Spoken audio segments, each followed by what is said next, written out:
Hello बच्चों, कैसे हैं आप सब लोग। I hope all of you are doing amazingly great. First of all welcome to this class. तो आज है हमारा much awaited previous year question session on the chapter matrices. तो जैसा कि आपको पता है कि यार ये तो मस्ट है, जेई की जो भी तैयारी कर रहे हैं प्रीवियस ईयर क्वेश्चन जरूर लगाओ। ठीक है, डर लग रहा है तो भी लगाओ।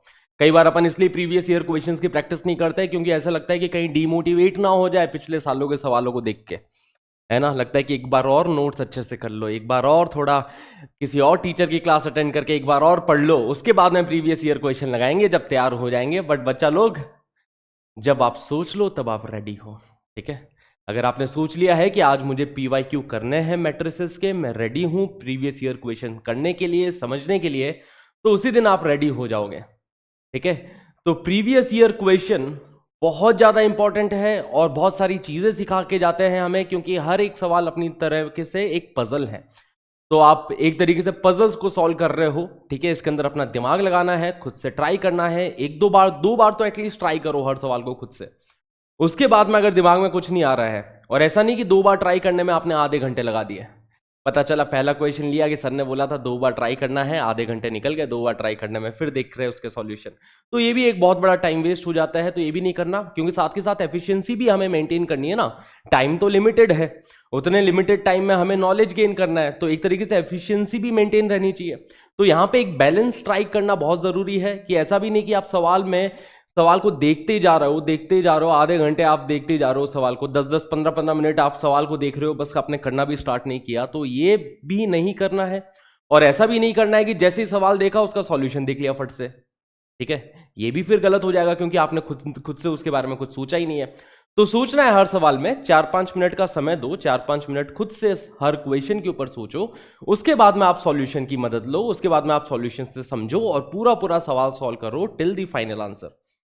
फिर सही प्रैक्टिस ये रहती है कि अपन कुछ टाइम बाद में जो सवाल आज नहीं हुए, 2-4 दिन 5 दिन बाद में उन सवालों को फिर से एक बार ट्राई किया और देखा कि जो हमने 2-4 दिन पहले चीजें सीखी थी उसको रिटेन कर पा रहा हूं कि नहीं कर पा रहा हूं। तो ये एक बहुत ही लवली प्रोसेस है ना, बहुत ही प्यारा सा प्रोसेस है ये। ठीक है, तो इस प्रोसेस को जियो, इस प्रोसेस को एकदम खुशी खुशी करो, तो आपको बड़ा मजा आएगा। ये प्रिपरेशन का टाइम आपके लिए बहुत यादगार समय रहेगा, ये प्रिपरेशन का टाइम, क्योंकि इस टाइम पे आप जितने सवाल सॉल्व कर रहे हो, जितना नॉलेज गेन कर रहे हो, इतने कम समय में फिजिक्स, केमिस्ट्री, मैथ्स, तीनों सब्जेक्ट में इतनी डेप्थ में जाना। ठीक है, सो that is also a very very wonderful thing. ठीक है, तो टाइम आपके पास लिमिटेड है, अपनी एफिशिएंसी भी मेंटेन रखिए, साथ के साथ सवाल बहुत ज्यादा करें, सवालों पे खुद से सोचें हमेशा। ओके, तो आज अपन क्वेश्चंस करने वाले हैं। सबसे पहले आपको उन क्वेश्चंस पे एक बार खुद से सोचना है, उसके बाद में आप यहाँ पे सॉल्यूशन की हेल्प लेंगे। ठीक है, तो बहुत प्यारे प्यारे सवाल है। ठीक है, ये एडवांस में पूछा गया सवाल है बच्चा लोग। ठीक है, जेई एडवांस में पूछा गया सवाल शायद 2011 का सवाल है, maybe, I am not sure, but शायद 2011 का क्वेश्चन है। Let M and N be 2 3x3 non singular skew symmetric matrices. M और एन दोनों कैसी है? स्क्यू सिमेट्रिक मैट्रिसेस है। अच्छा बच्चा लोग, स्क्यू सिमेट्रिक मैट्रिसेस क्या होता है? स्क्यू सिमेट्रिक मैट्रिक्स का मतलब हो गया कि एम ट्रांसपोज माइनस एम के इक्वल होने वाला है। एन भी स्क्यू सिमेट्रिक है तो मतलब एन ट्रांसपोज भी माइनस एन के इक्वल होगा। ठीक है, ये दो चीजें गिवन है। ओके बच्चा लोग, हाँ जी। और साथ के साथ गिवन है कि एम एन बराबर N M, M into N बराबर एन इंटू एम, ये भी चीज गिवन है। ठीक है, if P transpose denotes the transpose of P then M square. अच्छा, पी की जरूरत कहां पड़ रही है यहाँ पे? अच्छा ठीक है ना, ये बेसिकली डिनोट कर रहा है, पी ट्रांसपोज है ना, पी का ट्रांसपोज डिनोट कर रहा है, बस यही बात इन्होंने बोली है। तो बेसिकली अपने को इसकी वैल्यू निकालनी है, जो एक्सप्रेशन अपने सामने दे रखी है वो किसके इक्वल है ये हमें बताना है। Okay, so let's do this question. तो यहां पे देखो लिखा है M square into N square. ठीक है, एम ट्रांसपोज इंटू एन का इनवर्स। अच्छा, एक बात मैं आपको याद दिला दूं, एक प्रॉपर्टी रहती है बच्चा लोग कि ए बी का inverse, A B inverse is equal to B inverse into A inverse, right. ये ए बी का इनवर्स रहता है B inverse into A inverse, है ना। रिवर्सल लॉ यहां पे अप्लाई हो जाता है जब मल्टीप्लीकेशन में होता है। और साथ के साथ ये ट्रांसपोज की भी प्रॉपर्टी है कि अगर ए बी का होल ट्रांसपोज लिखा है तो अपन इसको B transpose into A transpose लिख सकते हैं। यहां पे भी देखो एक रिवर्सल लॉ अप्लाई हो रहा है। ठीक है, तो ये चीजें अपने को ध्यान रखनी है ना। But A plus B transpose में ऐसा नहीं होता, ऐसा मत कर देना कि ए प्लस बी ट्रांसपोज में, वैसे तो इसमें कर भी दो B transpose plus A transpose तो कोई फर्क नहीं पड़ रहा है, ठीक है।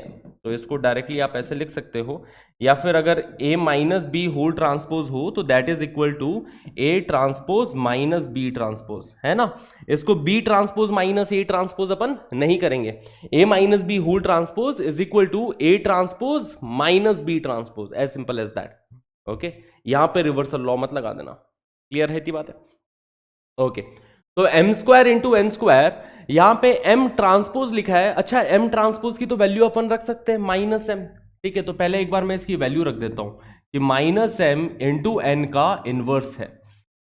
यहां पे देखो m इंटू एन इनवर्स का होल ट्रांसपोज लिखा है, m इंटू एन इनवर्स का whole transpose, so that will be N inverse का ट्रांसपोज इंटू एम ट्रांसपोज, देखो ऐसा बन जाएगा। देखो A B whole transpose is equal to B transpose into A transpose, तो M N inverse whole transpose is equal to N inverse का transpose into M transpose, ऐसा लिख देंगे इसको, सिंपल इतनी बात है, ओके बहुत बढ़िया। अब देखो एम एन किसके इक्वल है बच्चा लोग, एम एन की वैल्यू एन एम के इक्वल दे रखी है, ठीक है, इसके इक्वल दे रखी है, बहुत बढ़िया। रखना चाहे तो यहां पे रख सकते हैं, नहीं तो एक काम करते हैं पहले इनवर्स वाले पार्ट को सॉल्व कर लेते हैं, ओके। तो ये लिखा है M square into N square, ये नेगेटिव है, नेगेटिव को बाहर लेके यहां पे लेके आ गए नेगेटिव को, है ना। किसी स्केलर से अगर मल्टीप्लाई हो रखी है मैट्रिसेस तो स्केलर को तो बाहर ले लो, भले माइनस से मल्टीप्लाई हो रही है, माइनस वन को बाहर ले लिया, ओके। एम एन का होल इनवर्स हो जाएगा N inverse into M inverse, ठीक है। एम एन का whole inverse is equal to N inverse into M inverse. यहां पे एन इनवर्स का ट्रांसपोज है, उसको अपन ऐसे लिख सकते हैं एन ट्रांसपोज का इनवर्स, ठीक है। एन इनवर्स के ट्रांसपोज को एन ट्रांसपोज का इनवर्स लिखो, इसमें कोई फर्क नहीं पड़ता है, ये भी प्रॉपर्टी है।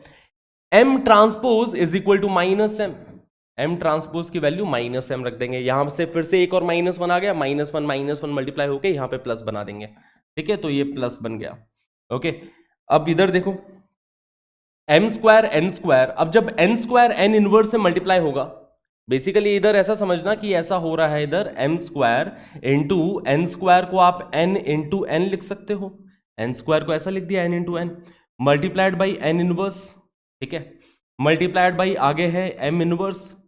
एन ट्रांसपोज किसके इक्वल है, एन ट्रांसपोज माइनस एन के इक्वल है, क्योंकि एन भी कैसी है, स्क्यू सिमेट्रिक मैट्रिक्स से गिवन है, तो एन ट्रांसपोज की वैल्यू यहां पे हमने लिख दी माइनस एन का इनवर्स, ठीक है, इनटू माइनस एम, ये चीज लिखी है, ठीक है। अच्छा माइनस तो अपन ये लेके आ गए थे ना, इसका माइनस बाहर, ठीक है, इसका माइनस तो पहले ही अपन इसके माइनस को इधर ले जाके तो अपन ने प्लस लिखा था, तो यहाँ पे एम बैठा है, ओके।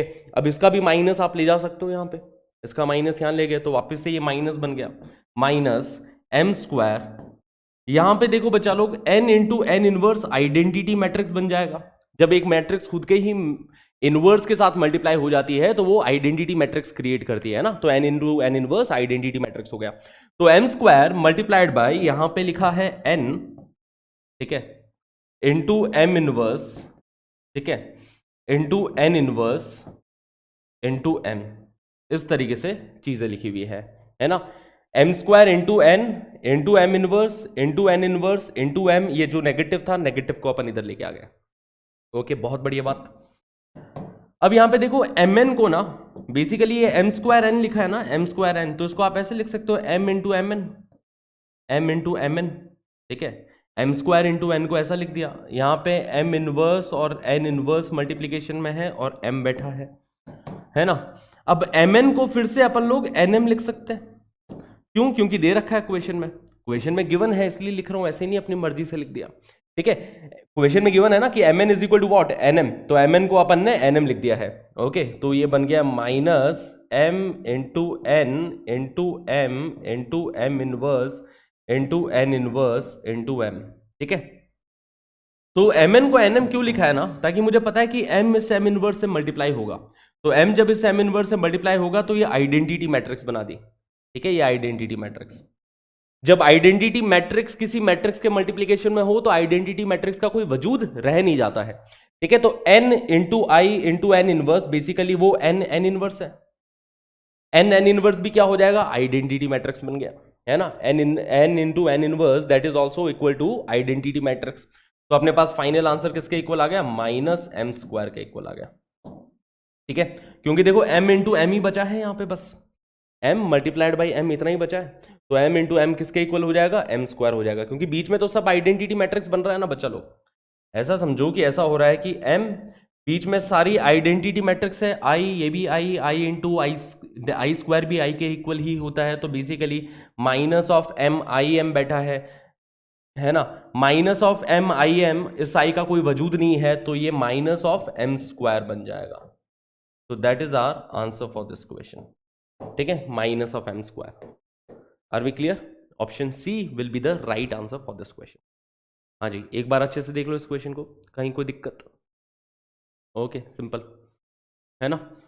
तो बस जैसे जैसा मेरे को दिखाई देता गया, एक बार आप इस क्वेश्चन को खुद से जरूर सॉल्व करने की ट्राई करना, है ना, ऐसा नहीं कि आप इसी को फॉलो कर रहे हो, एक बार खुद से देखो सवाल को और सोचो क्या क्या किया जा सकता है। जैसे यहाँ पे होल इनवर्स है, तो प्रॉपर्टी लगा दी आपने होल इनवर्स की कि A B whole inverse is equal to, है ना, B inverse into A inverse, ठीक है, तो इस तरीके से आपने प्रॉपर्टी लगाई। एम ट्रांसपोज है, एम ट्रांसपोज की वैल्यू रख दी, यहाँ पे भी देखो एम ट्रांसपोज की वैल्यू रख दी, एन ट्रांसपोज की वैल्यू यहाँ पे रख दी है। ओके, है ना, क्लियर है, simple. So that will be our answer for this question. Okay बच्चा लोग, तो अब बिना किसी देरी के अगले सवाल की तरफ बढ़ा जाए। अब अगला सवाल भी जेईई एडवांस के प्रीवियस ईयर का सवाल है, ठीक है। ये क्वेश्चन भी आपकी बहुत अच्छी अंडरस्टैंडिंग बढ़ा देगा, है ना, ट्रांसपोज के साथ ले लो। जैसे पिछला क्वेश्चन था ना, सेम कॉन्सेप्ट इसी सवाल में भी लगने वाले हैं। तो एक बार देखते हैं ये वाला question. Let X and Y be two arbitrary 3x3 non zero skew symmetric matrices and Z be an arbitrary 3x3 non zero symmetric matrices, ठीक है। एक्स एंड वाई कैसे हैं बच्चा लोग, एक्स एंड वाई क्या दे रखे हैं, स्क्यू सिमेट्रिक, ठीक है। इसका मतलब क्या हुआ, इसका मतलब ये हुआ कि एक्स ट्रांसपोज माइनस एक्स के इक्वल होगा and Y transpose will be equal to minus Y, है ना। इसी टाइप की मैट्रिसेस को अपन स्क्यू सिमेट्रिक मैट्रिसेस बोलते हैं। ये गिवन है और बोल रखा है जेड कैसा है, and Z be an arbitrary non zero symmetric matrix, ठीक है। Z दे रखा है सिमेट्रिक मैट्रिक्स, ओके, बहुत बढ़िया। मतलब यहां पे Z ट्रांसपोज Z के ही इक्वल होने वाला है ना, बहुत सही। Then which of the following matrices is are skew symmetric, है ना, इनमें से कौन सा ऑप्शन एक स्क्यू सिमेट्रिक मैट्रिक्स को रिप्रेजेंट कर रहा है। जैसे कि ऑप्शन ए चेक करते हैं। अब मुझे चेक करना है कि भैया ये जो मैट्रिक्स है वो स्क्यू सिमेट्रिक मैट्रिक्स है कि नहीं है। तो एक काम करते हैं कि इस मैट्रिक्स को मैट्रिक्स ए ही मान लेते हैं, ठीक है। तो let's say that matrix A is equal to Y cube into Z की पावर 4 माइनस जेड की पावर 4 इंटू वाई क्यूब, ठीक है। मैट्रिक्स ए मैंने ये मान ली है जो दे रखा है वाई क्यूब इंटू जेड की पावर 4 माइनस जेड की पावर 4 इंटू वाई क्यूब। अब ए का ट्रांसपोज निकाल लेते हैं बच्चा लोग। अब ट्रांसपोज निकालेंगे तो ये बनेगा, देखो, वाई क्यूब इंटू जेड की पावर 4 का ट्रांसपोज माइनस जेड की पावर 4 इंटू वाई क्यूब का ट्रांसपोज। सही बात है। देखो, इसका ट्रांसपोज लेंगे तो बेसिकली इसका ट्रांसपोज माइनस इसका ट्रांसपोज। अब ट्रांसपोज में जब प्रोडक्ट में मैट्रिसेस लिखे हो तब यहां पे रिवर्सल लॉ लगता है ना, सेम इनवर्स में भी होता है। प्रोडक्ट में लिखा हो तब लगेगा।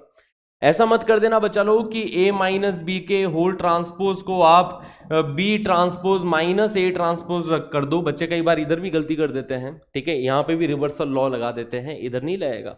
a माइनस बी का होल ट्रांसपोज a का ट्रांसपोज माइनस b का ट्रांसपोज के ही इक्वल होता है। रिवर्सल लॉ तब लगता है जब मल्टीप्लीकेशन में हो। जैसे मैं ए बी का होल ट्रांसपोज बोलूंगा तो वो B transpose into A transpose होगा, ठीक है। तो रिवर्सल तब लगेगा अपना।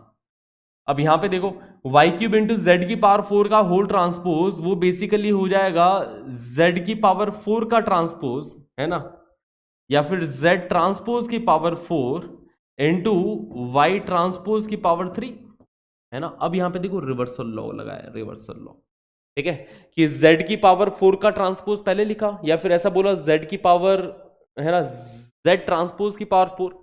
बेसिकली ये भी एक प्रॉपर्टी रहती है कि z raise to the power n whole transpose is equal to z transpose whole power n।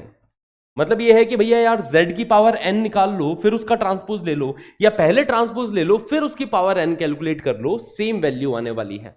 ठीक है, तो ये प्रॉपर्टी लगा रहे कि भैया पहले ट्रांसपोज ले लो फिर पावर 4 रेज करो, या पहले पावर 4 रेज करो फिर ट्रांसपोज ले लो, बात बराबर है।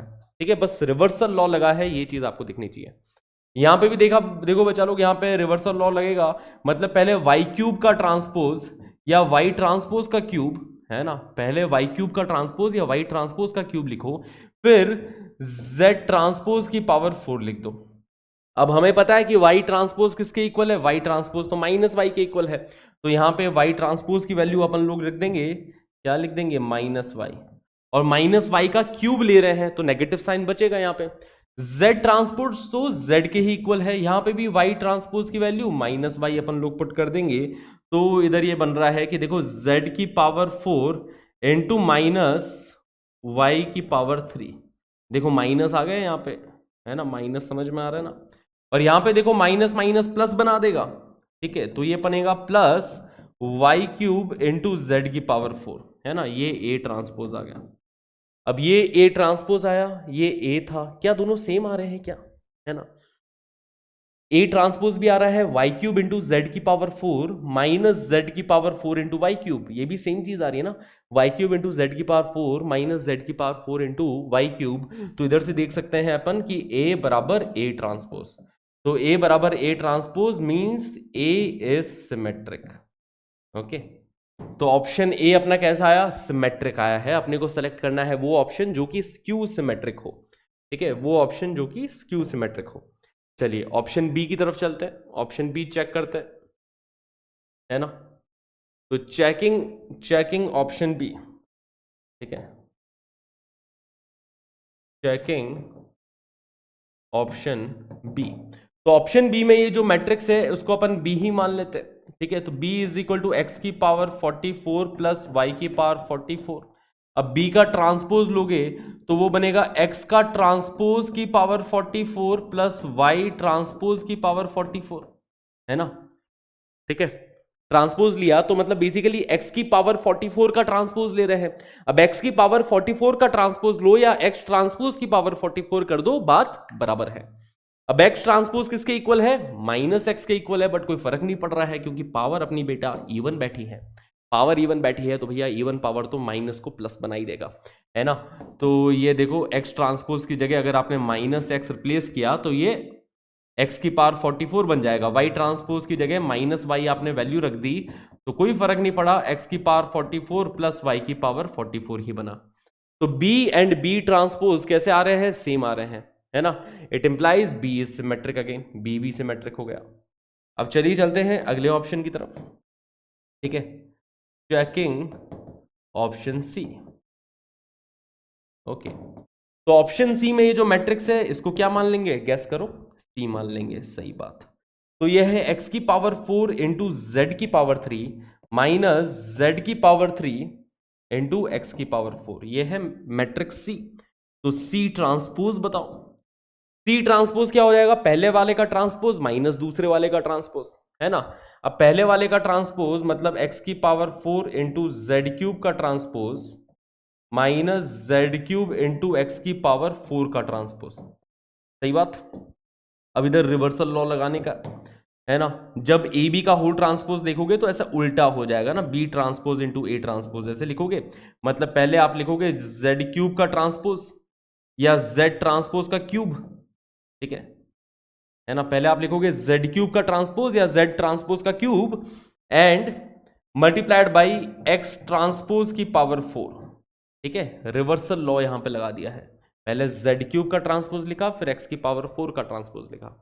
ओके, माइनस इधर भी रिवर्सल लॉ लगेगा, मतलब पहले एक्स की पावर 4 का ट्रांसपोज या एक्स ट्रांसपोज की पावर 4 बोल दो उसे, ठीक है, फिर अपन लिखेंगे z की पावर 3 का ट्रांसपोज या फिर z ट्रांसपोज की पावर 3 बोल दो उसे।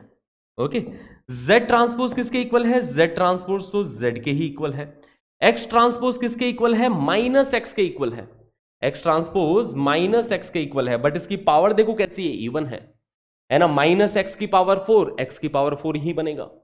ओके, यहां पे x ट्रांसपोज देखो माइनस एक्स है बट माइनस एक्स की पावर 4 एक्स की पावर 4 बन जाएगा, z ट्रांसपोज z के ही इक्वल है। ठीक है, तो ये अपने पास फाइनली बन रहा है this is coming out to be C transpose is equal to z cube into x की पावर 4 माइनस x की पावर 4 इंटू जेड क्यूब. ये अपने पास C ट्रांसपोज की वैल्यू आई है.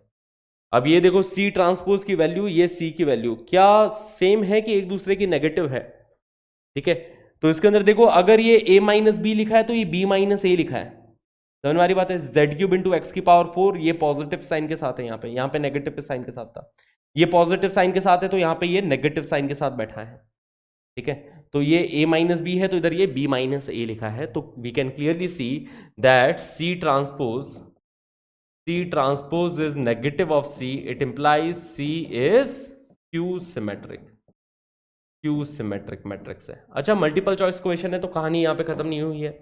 ऑप्शन डी भी चेक करना पड़ेगा. मल्टीपल चॉइस क्वेश्चन है तो ऑप्शन सी तो स्क्यू सिमेट्रिक आ ही रहा है. Let's check for option D now.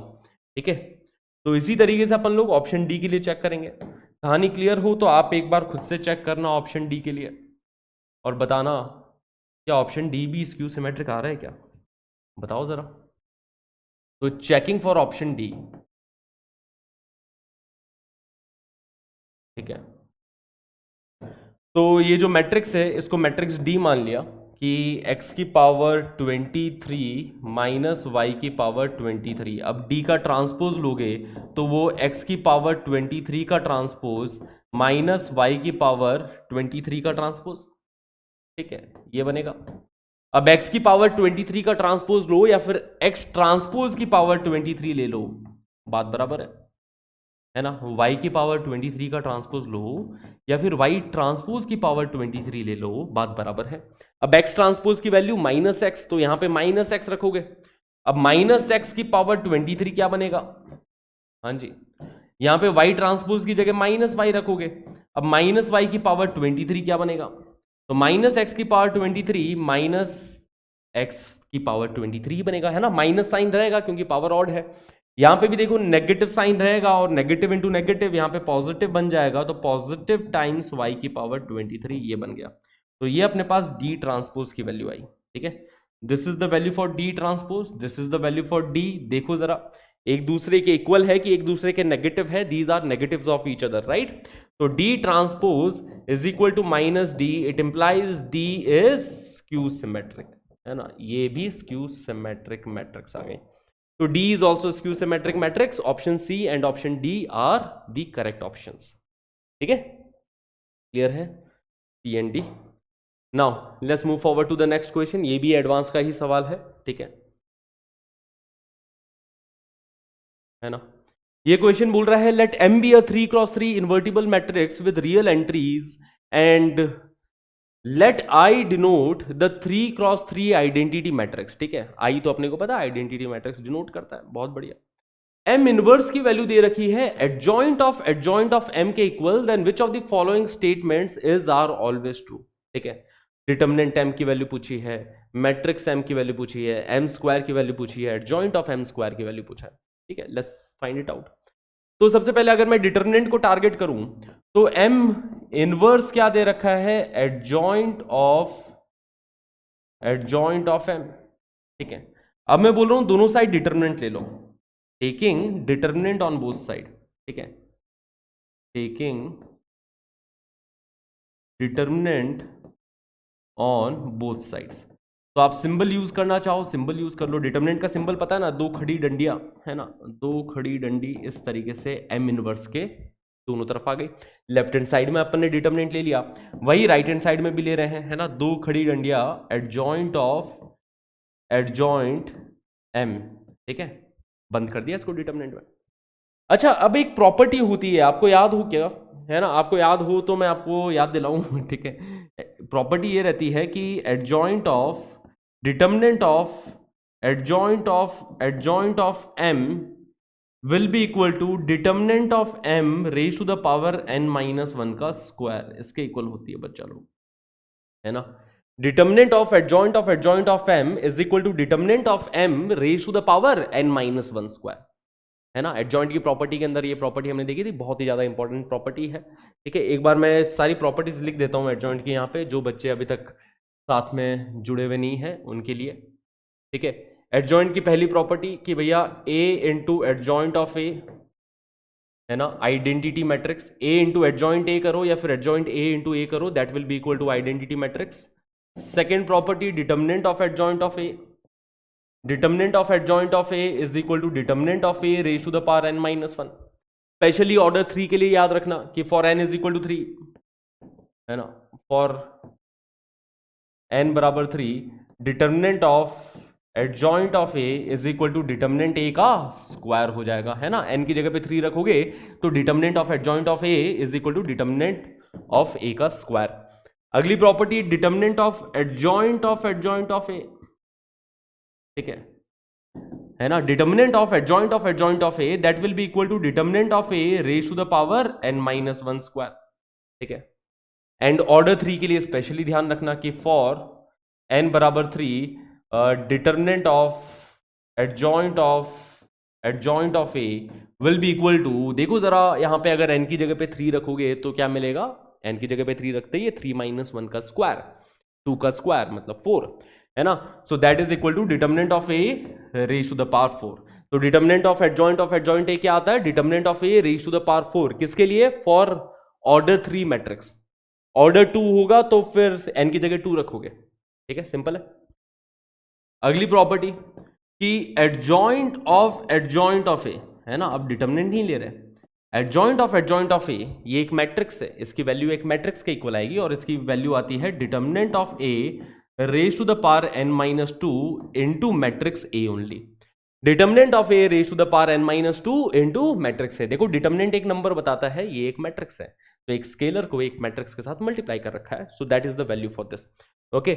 And for n बराबर 3,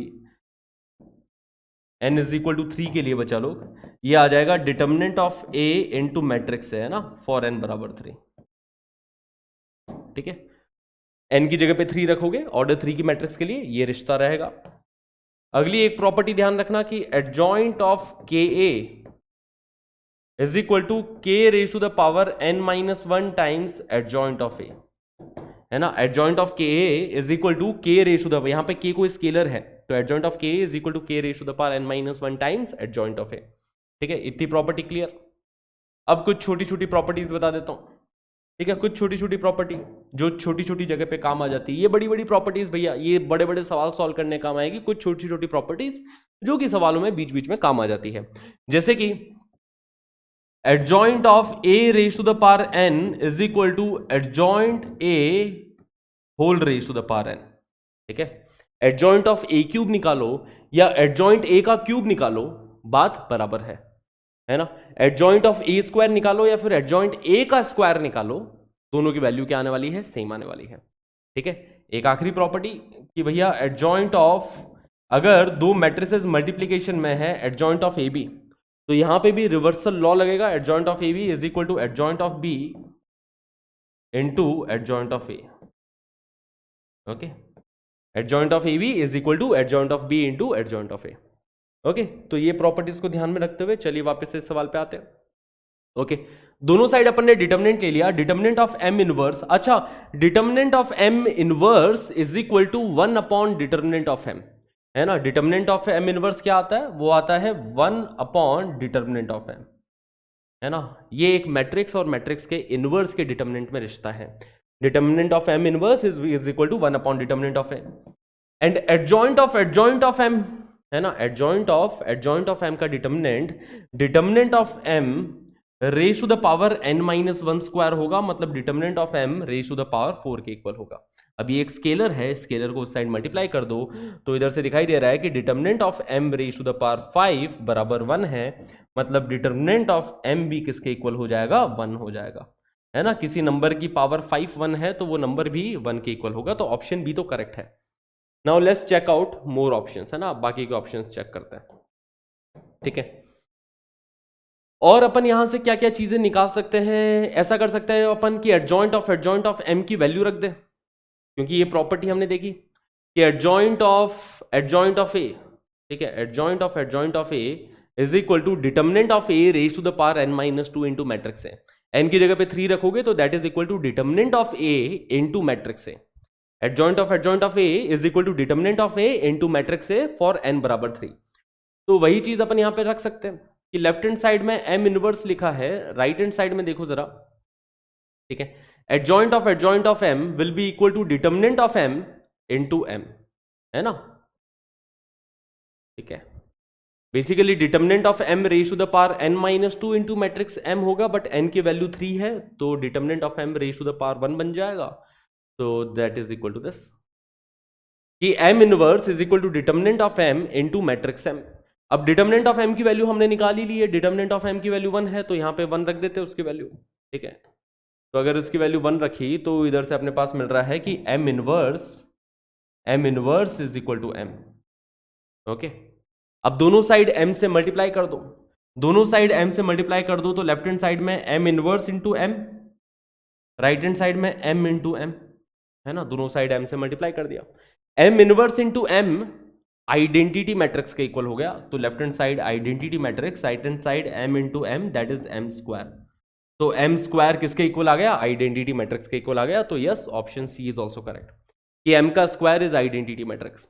अब अगर m का स्क्वायर आइडेंटिटी मैट्रिक्स है, इसका मतलब ये नहीं कि m भी आइडेंटिटी मैट्रिक्स है ना, ऐसा जरूरी नहीं है, ठीक है। हो सकता है कोई मैट्रिक्स जो कि आइडेंटिटी ना हो, उसका स्क्वायर मतलब उसको खुद के साथ मल्टीप्लाई करो तो एक आइडेंटिटी मैट्रिक्स प्रोड्यूस कर दे, ऐसा होता भी है, कई सारे अपन ने एग्जाम्पल में भी देखा भी है, ओके। तो डिटर्मिनेंट ऑफ, है ना, यहाँ पे m स्क्वायर की वैल्यू किसके इक्वल होगी? आइडेंटिटी मैट्रिक्स के इक्वल हो गई। इसी को अपन इनवॉल्यूटरी मैट्रिक्स भी बोलते हैं, याद करो, इनवॉल्यूटरी मैट्रिक्स की डेफिनेशन ये रहती है ना, इसी को अपन बोलते हैं इनवॉल्यूटरी मैट्रिक्स। मतलब ऐसी मैट्रिक्स जिसको खुद से मल्टीप्लाई करो तो आइडेंटिटी मैट्रिक्स बन जाए, m square is equal to identity matrix, तो इस टाइप की मैट्रिक्स को अपन इनवॉल्यूटरी मैट्रिक्स भी बोलते हैं। क्लियर है? चलिए, बहुत सही है ना। मुझे पता है स्टार्टिंग में टफ रहता होगा यार, ये सारी चीजें याद रखना, क्योंकि हमारे लिए भी कभी टफ रहा था, हम भी कभी स्टूडेंट थे, इतनी सारी चीजें हैं, कैसे याद रखा जाए, बट प्रैक्टिस के साथ सब याद हो जाती है, चिंता मत करो, सब हो जाएगा, okay. Option D, adjoint of m का स्क्वायर पूछा गया है ना। ऑप्शन डी में क्या पूछा है? एडजॉइंट ऑफ m का स्क्वायर। अब एडजॉइंट ऑफ m का स्क्वायर बोलो या एडजॉइंट ऑफ m स्क्वायर बोलो, बात बराबर है, ठीक है। एडजॉइंट ऑफ m का स्क्वायर या adjoint of m square is same thing. अब m स्क्वायर क्या है? m स्क्वायर की वैल्यू आइडेंटिटी मैट्रिक्स आई है, मतलब basically adjoint of identity matrix निकालना है। अब आइडेंटिटी मैट्रिक्स का एडजॉइंट क्या होगा? हाँ जी, तो आइडेंटिटी मैट्रिक्स का एडजॉइंट आइडेंटिटी मैट्रिक्स ही हो जाती है ना। Adjoint of identity matrix is equal to identity matrix only, which is option D, ठीक है। देख सकते हैं यार, आइडेंटिटी मैट्रिक्स का अगर आप एडजॉइंट निकालोगे तो वो खुद के ही इक्वल आ जाएगा। क्लियर है? सिंपल है ना। आइडेंटिटी मैट्रिक्स का एडजॉइंट निकाल लो, उसका ट्रांसपोज ले लो, उसका इनवर्स ले लो, वो खुद के ही इक्वल होता है ना। क्लियर है? चलिए, तो B C D are the correct option for this question. Now let's move ahead to the next question. ये देखो 2020 में मेंस में पूछा गया सवाल है, एकदम डेट लिख रखी है प्रॉपर, ठीक है। चलिए, if matrix A is set of A1, A11, A12 and so on, basically ये दोनों 3x3 रियल मैट्रिसेस है, और यहाँ पे बोल रखा है कि जो हमारी Bij है, मतलब मैट्रिक्स B के जो एलिमेंट्स हैं, जैसे B11 क्या हो जाएगा? 3 की पावर 1 प्लस 1, है ना। यहाँ पे 3 की power I plus J minus 2 into AJI है, okay. where ij are 1 2 3 etc. if the determinant of b is 81 then the determinant of a is, determinant of b की वैल्यू 81 दे रखी है, determinant of a के बारे में बताना है, okay. तो मैट्रिक्स b क्या होगी? बेसिकली मैट्रिक्स b क्या होने वाली है? अगर मैं मैट्रिक्स a ऐसी ले रहा हूं बच्चा लोग, let's say matrix a is a11 a12, ठीक है, a12 a13 a21 A22 A23, ये अपन ने एक A31 A32 A33, ठीक है, ये अपन ने एक स्टैंडर्ड मैट्रिक्स A ले ली, ठीक है। तो जैसा दे रखा है मैट्रिक्स B किसके इक्वल हो जाएगी? Matrix B will be equal to, matrix B will be equal to, ठीक है। इसका B11 जो होगा ना बच्चा लोग, B11 होगा, मतलब ये जो पहला एलिमेंट होने वाला है, B11 इज इक्वल टू 3 की power 1 plus 1 minus 2 into A11, तो ये 3 की पावर 0, तो B11 किसके इक्वल हो गया? A11 के ही इक्वल हो गया। ठीक है, B11 A11 है ना। अब देखो B12 किसके इक्वल होगा? B12 हो जाएगा 3 की power 1 plus 2 minus 2 into A21, है ना। ये B12 की वैल्यू आएगी, 3 की power 1 plus 2 minus 2 into A21। तो B12 मतलब ये वाला जो एलिमेंट होगा, ठीक है, that will be equal to 3 raise to the power 1, मतलब 3 टाइम्स A21 के इक्वल है। ओके, ठीक है। और B13 किसके इक्वल हो जाएगा? B13 हो जाएगा इसी तरीके से कि 3 की पावर 1 प्लस 3 माइनस 2, जो ये फॉर्मूला दे रखा है बस वैसे वैसे लगा रहा हूं मैं, इंटू A31। ओके, तो 1 प्लस 3 माइनस 2 मतलब 3 स्क्वायर हो गया, तो 3 square times A31। This is the value for B13। ये B11, ये B12, ये B13 है ना। B11 की वैल्यू यही आ गई, B12 की वैल्यू ये आई, B13 की वैल्यू आ गई।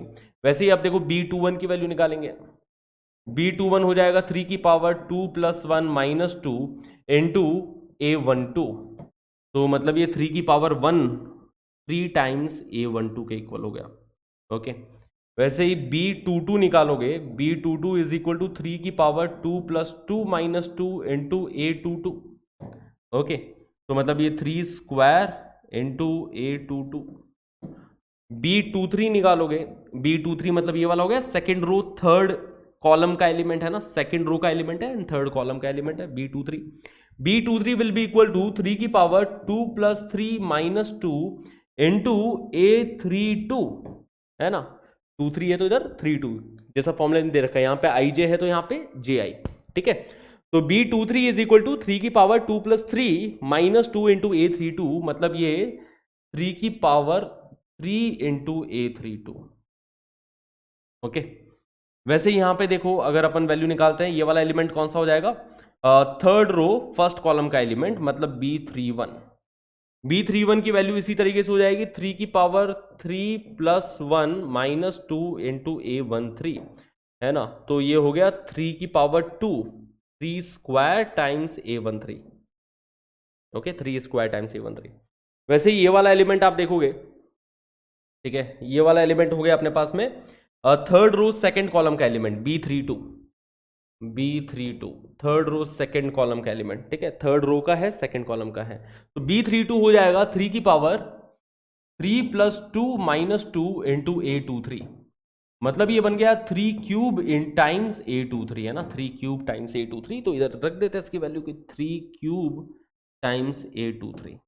ओके, और ये एलिमेंट हो गया B33, है ना। ये जो एलिमेंट होगा B33, that will be equal to 3 की power 3 plus 3 minus 2 into A33। ठीक है, तो 3 प्लस 3 माइनस 2 मतलब ये बन गया 3 की पावर कितना, 6 माइनस 2 4, तो 3 की पावर 4 इंटू A33। ये अपने पास मैट्रिक्स बी आ गई। मैट्रिक्स ए मैंने ये मानी, तो मैट्रिक्स बी अपने पास ऐसी मिल रही है। ओके, अब मैट्रिक्स बी के इसके डिटर्मिनेंट की वैल्यू हमें पता है, इसके डिटर्मिनेंट की वैल्यू गिवन है ऑलरेडी। अपने को डिटर्मिनेंट ऑफ ए बताना है कि इसका डिटर्मिनेंट क्या होने वाला है। ठीक है, सो लेट्स फाइंड इट आउट। तो ये चीजें हटा देता हूं। ओके, तो मैट्रिक्स बी मिल गई, मैट्रिक्स ए अपन ने ये माना है। बहुत सही, देखना जरा, प्यारा सा क्वेश्चन है, बहुत इजी सा क्वेश्चन है ऐसा देखा जाए तो। ठीक है, वो तो अपन इतनी सारी चीजें लिख रहे हैं तो ऐसा लग सकता है आपको लेंदी है, बट ये वैसे है तो 2 लाइनर का ही सवाल है, 2 लाइन का ही सवाल है। ठीक है, आपको समझाने के लिए मैं इतने सारे स्टेप्स लिख रहा हूं, अदरवाइज तो 2 लाइन का सवाल है पूरा। Okay, now guys, determinant of B अगर मुझे बताना है, डिटर्मिनेंट ऑफ बी मतलब डिटर्मिनेंट ऑफ दिस मैट्रिक्स। ये मैट्रिक्स क्या है? A11 3 times A21, 3 times A21, 3 square times A31। Okay, यहाँ पे 3 टाइम्स A12, ये 3 स्क्वायर टाइम्स A22। ठीक है, 3 cube times A32, 3 cube times A32। इधर ये बन रहा है 3 square times A13, 3 square times A13, 3 cube times A23, 3 cube times A23, and 3 raise to the power 4 times, 3 raise to the power 4 times A33। Okay, इस matrix का अपने को determinant given है। ठीक है, डिटर्मिनेंट ऑफ बी की value already पता है, किसके इक्वल है? Determinant of B is equal to 81, इसकी वैल्यू 81 है। ओके, अब कॉमन निकालना चालू करते हैं। जब अपन डिटर्मिनेंट से किसी चीज को कॉमन निकालते हैं तो किसी पर्टिकुलर रो या कॉलम से ही आप कॉमन निकाल सकते हो। ठीक है, तो मैंने एक काम किया कि थर्ड रो से 3 स्क्वायर को कॉमन निकाल लिया, 3 स्क्वायर को कॉमन निकाला, एंड थर्ड कॉलम से भी 3 स्क्वायर को कॉमन निकाल लिया, थर्ड कॉलम से भी 3 स्क्वायर को कॉमन निकाला। कहां से? थर्ड रो से एंड थर्ड कॉलम से 3 स्क्वायर को कॉमन निकाला है। ठीक है, तो इधर से देखो, इधर सिर्फ a13 बच जाएगा, यहाँ पे a23, यहाँ पे 3 टाइम्स a23 बचेगा, है ना, 3 क्यूब है, 3 स्क्वायर चला गया। यहाँ पे देखो 3 की पावर 4 है, ये जंक्शन का एलिमेंट हो गया ना, कि ये third row and third column के जंक्शन का एलिमेंट है, इससे दुगुना लगान वसूल हो रहा है ना। जब इस कॉलम से कॉमन गया तब भी इससे 3 स्क्वायर कॉमन गया, जब रो से भी गया तो 3 स्क्वायर और कॉमन गया। तो समझ में आ रहा है, इस एलिमेंट से दुगुना लगान वसूल हो रहा है, मतलब इससे 3 की पावर 4 पूरा पूरा कॉमन जा रहा है। ओके, तो देखते हैं कॉमन निकालने के बाद में क्या बचा। तो लेफ्ट हैंड साइड में 81 है, राइट हैंड साइड में देखो, राइट हैंड साइड में a11 3 टाइम्स a21। अब इसमें से 3 स्क्वायर कॉमन ले गए तो यहाँ पे a31 बच गया। ठीक है, 3 times a12, 3 square times a22, इसमें से देखो 3 स्क्वायर कॉमन गया तो यहाँ पे 3 बच जाएगा, 3 टाइम्स a32 बन गया, है ना, 3 टाइम्स a32।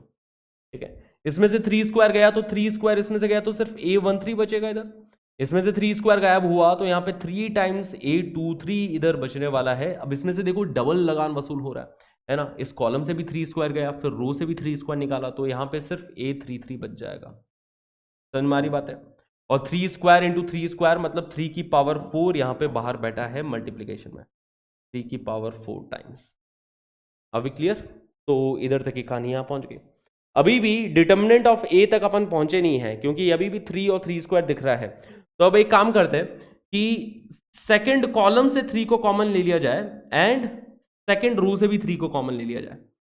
तो सेकंड कॉलम से 3 को कॉमन लेके जाओगे तो यहां से 3 गया, इधर से एक 3 गया, इधर से एक 3 गया, फिर रो से भी गया, तो समझ में आ रहा है इस वाले एलिमेंट से फिर से दुगुना लगान वसूल हो रहा है जंक्शन वाले एलिमेंट से, है ना। 3 और 3 कॉमन लिया, ठीक है, सेकंड कॉलम से भी कॉमन लिया, सेकंड रो से भी कॉमन लिया, तो 3 स्क्वायर बाहर चला गया। ठीक है, तो ये चीज मिटा रहा हूं मैं यहाँ पे। तो लेफ्ट हैंड साइड में 81 है, राइट हैंड साइड में 3 की पावर 4 ऑलरेडी बाहर था, 3 स्क्वायर और बाहर चला गया, मतलब 3 की पावर 6 बन जाएगा, है ना। 3 कॉमन लिया है इसमें से भी, 3 कॉमन लिया है इसमें से भी, तो 3 स्क्वायर बाहर गया तो 3 की पावर 6 बन गया, इनटू डिटर्मिनेंट ऑफ, अब ये a11, ये a21, ये a31, एंड यहाँ पे ये a12 बचेगा, इधर ये a22 ही बच जाएगा, इसमें से 3 स्क्वायर चला गया बाहर, है ना। यहाँ पे a32 बच गया, इधर ये a13, a23, a33। Okay, simple है, देखो क्वेश्चन खत्म। ठीक है, क्वेश्चन खत्म, क्योंकि इसी डिटर्मिनेंट की तो अपने को वैल्यू बतानी थी, इसी के तो डिटर्मिनेंट की वैल्यू बतानी थी, ये सेम ही तो है। क्या ये सेम है क्या डिटर्मिनेंट? डिटर्मिनेंट ये सेम है बच्चा लोग, क्योंकि determinant of A and determinant of A transpose, ये क्या लिखा है? डिटर्मिनेंट ऑफ ए ट्रांसपोज लिखा है बेसिकली, है ना, ये ए ट्रांसपोज के डिटर्मिनेंट की वैल्यू लिखी है। तो ए ट्रांसपोज के डिटर्मिनेंट की वैल्यू आ रही है 81/3 की पावर 6, 81 होता है 3 की पावर 4। ठीक है, तो determinant of A transpose is equal to 1/3 square आ गया, 1/9। तो डिटर्मिनेंट ऑफ ए ट्रांसपोज जो होता है वही डिटर्मिनेंट ऑफ ए के इक्वल होता है, वही अपने को निकालना था। ठीक है, then the determinant of A is which is equal to 1/9, option A. Simple. तो जैसा जैसा सवाल में बोल रखा था, देखो जैसा बोल रखा है अपन ने मैट्रिक्स बी कंस्ट्रक्ट कर दी थी, फिर मैट्रिक्स बी में रो कॉलम से चीजें कॉमन ले जा रहे हैं, सिंपल डिटर्मिनेंट की प्रॉपर्टीज लगा रहे हैं। ओके, बहुत सही, right. Now last question. The number of all 3x3 matrices A with entries from the set -1, 0, 1 such that the sum of the diagonal elements of A transpose is 3। ठीक है, तो सवाल समझना कि ऐसी कितनी अपन 3x3 मैट्रिक्स A कंस्ट्रक्ट कर सकते हैं, ऐसी कितनी अपन मैट्रिक्स कंस्ट्रक्ट कर सकते हैं यूजिंग ओनली दीज 3 एलिमेंट्स। ठीक है, हर प्लेस पे 1 या फिर 0 या फिर -1 ही रहेगा, है ना। a11 की वैल्यू या तो 1 आएगी या फिर 0 आएगी या -1 ही आएगी। हर एलिमेंट की वैल्यू सिर्फ 3 ही पॉसिबल वैल्यू है, इन 3 में से एक वैल्यू पुट करनी है। ओके, बट साथ के साथ ये भी कंडीशन है कि such that the sum of the diagonal elements of A is A transpose. Suppose अगर कोई कंडीशन नहीं होती, है ना, विदाउट एनी कंडीशन, तो हमारा आंसर समझ में आ रहा है ना आपको कि हर प्लेस पे 3 ऑप्शन है। हर प्लेस पे 3 ऑप्शन है ना, यहाँ पे भी 3 ऑप्शन, यहाँ पे भी 3 ऑप्शन, इधर भी 1 0 -1 से कुछ भी आ सकता है। तो 3 इंटू 3 इंटू 3, 3 की पावर 9, 3 की पावर 9 ऐसी मैट्रिसेस अपन कंस्ट्रक्ट कर सकते हैं अगर कोई कंस्ट्रेंट नहीं होता। सिर्फ इतना सा बोला होता कि 3 नंबर से 1 0 या -1, हर जगह पे, इस जगह पे 1 0 या -1 में से कोई एक नंबर एंट्री में डाल दो, यहाँ पे भी उन 3 में से कोई एक नंबर डाल दो, यहाँ पे भी उन 3 में से कोई एक नंबर डाल दो। तो फंडामेंटल प्रिंसिपल ऑफ मल्टीप्लीकेशन से, ठीक है, कि इधर अपन ने फिल किया, फिर इधर फिल किया, फिर इधर फिल किया, तो फंडामेंटल प्रिंसिपल ऑफ मल्टीप्लीकेशन से 3 into 3 into 3 into 3 into 3 into 3, तो ये कितनी, 3 कितनी बार मल्टीप्लाई हो रहा है, 9 बार, तो 3 raised to the power 9। But कहानी इतनी सिंपल नहीं है, क्योंकि यहां पे एक कंडीशन भी दे रखा है कि sum of the diagonal elements of A transpose, ठीक है। तो अगर मैं मैट्रिक्स ए को ऐसा कंसिडर कर रहा हूं, matrix A is equal to A1 B1 C1 A2 B2 C2 A3 B3 C3, if I consider this as matrix A, तो मैट्रिक्स ए ट्रांसपोज क्या हो जाएगा, इसका ट्रांसपोज हो जाएगा कि फर्स्ट रो फर्स्ट कॉलम में आ जाएगा, है ना, A1 B1 C1 इधर प्राप्त होगा, सेकंड रो सेकंड कॉलम में दिखाई देगा, A2 B2 C2, ठीक है, third row A3 B3 C3, ऐसा अपन ने रख दिया। अब A इंटू ए ट्रांसपोज निकालो, क्योंकि A इंटू ए ट्रांसपोज के ही डायगोनल एलिमेंट्स के बारे में बात चल रही है, ठीक है। तो A इंटू ए ट्रांसपोज निकालोगे तो जब फर्स्ट रो फर्स्ट कॉलम से मल्टीप्लाई होगी तो फर्स्ट रो का पहला एलिमेंट मिलेगा, फर्स्ट रो का पहला एलिमेंट अपने को A1 square plus B1 square plus C1 square मिल रहा है। फिर फर्स्ट रो को सेकंड कॉलम से मल्टीप्लाई करा तो फर्स्ट रो का दूसरा एलिमेंट मिला, ठीक है ना, फर्स्ट रो का दूसरा एलिमेंट मिलेगा, वो मिलेगा समीशन A1 A2, है ना, शॉर्ट में लिख दिया, देखो A1 A2 plus B1 B2 plus C1 C2, है ना, फर्स्ट रो को फर्स्ट सेकंड कॉलम से मल्टीप्लाई करोगे तो ऐसा मिलेगा A1 A2 plus B1 B2 plus C1 C2, इसको शॉर्ट में ऐसा लिख दिया समीशन A1 A2, ठीक है। वैसे ही जब इसको इसके साथ मल्टीप्लाई करोगे तो A1 into A3 plus B1 into B3 plus C1 into C3, जिसको प्यार से समीशन A1 A3 लिख दिया मैंने, ओके। फिर देखो सेकंड रो को फर्स्ट कॉलम से मल्टीप्लाई करोगे तो A1 into A2 plus B1 into B2 plus C1 into C2, मतलब समीशन A1 A2 बन रहा है, ठीक है, समीशन A1 A2, क्योंकि डायगोनल के एलिमेंट्स में ज्यादा इंटरेस्टेड हूं मैं, है ना। अब देखो जब इसको इसके साथ मल्टीप्लाई करोगे तो सेकंड रो का ये सेकंड एलिमेंट मिलेगा, A2 into A2 square plus B2 square plus C2 square यहां मिलने वाला है, ठीक है। तो A2 square plus B2 square plus C2 square.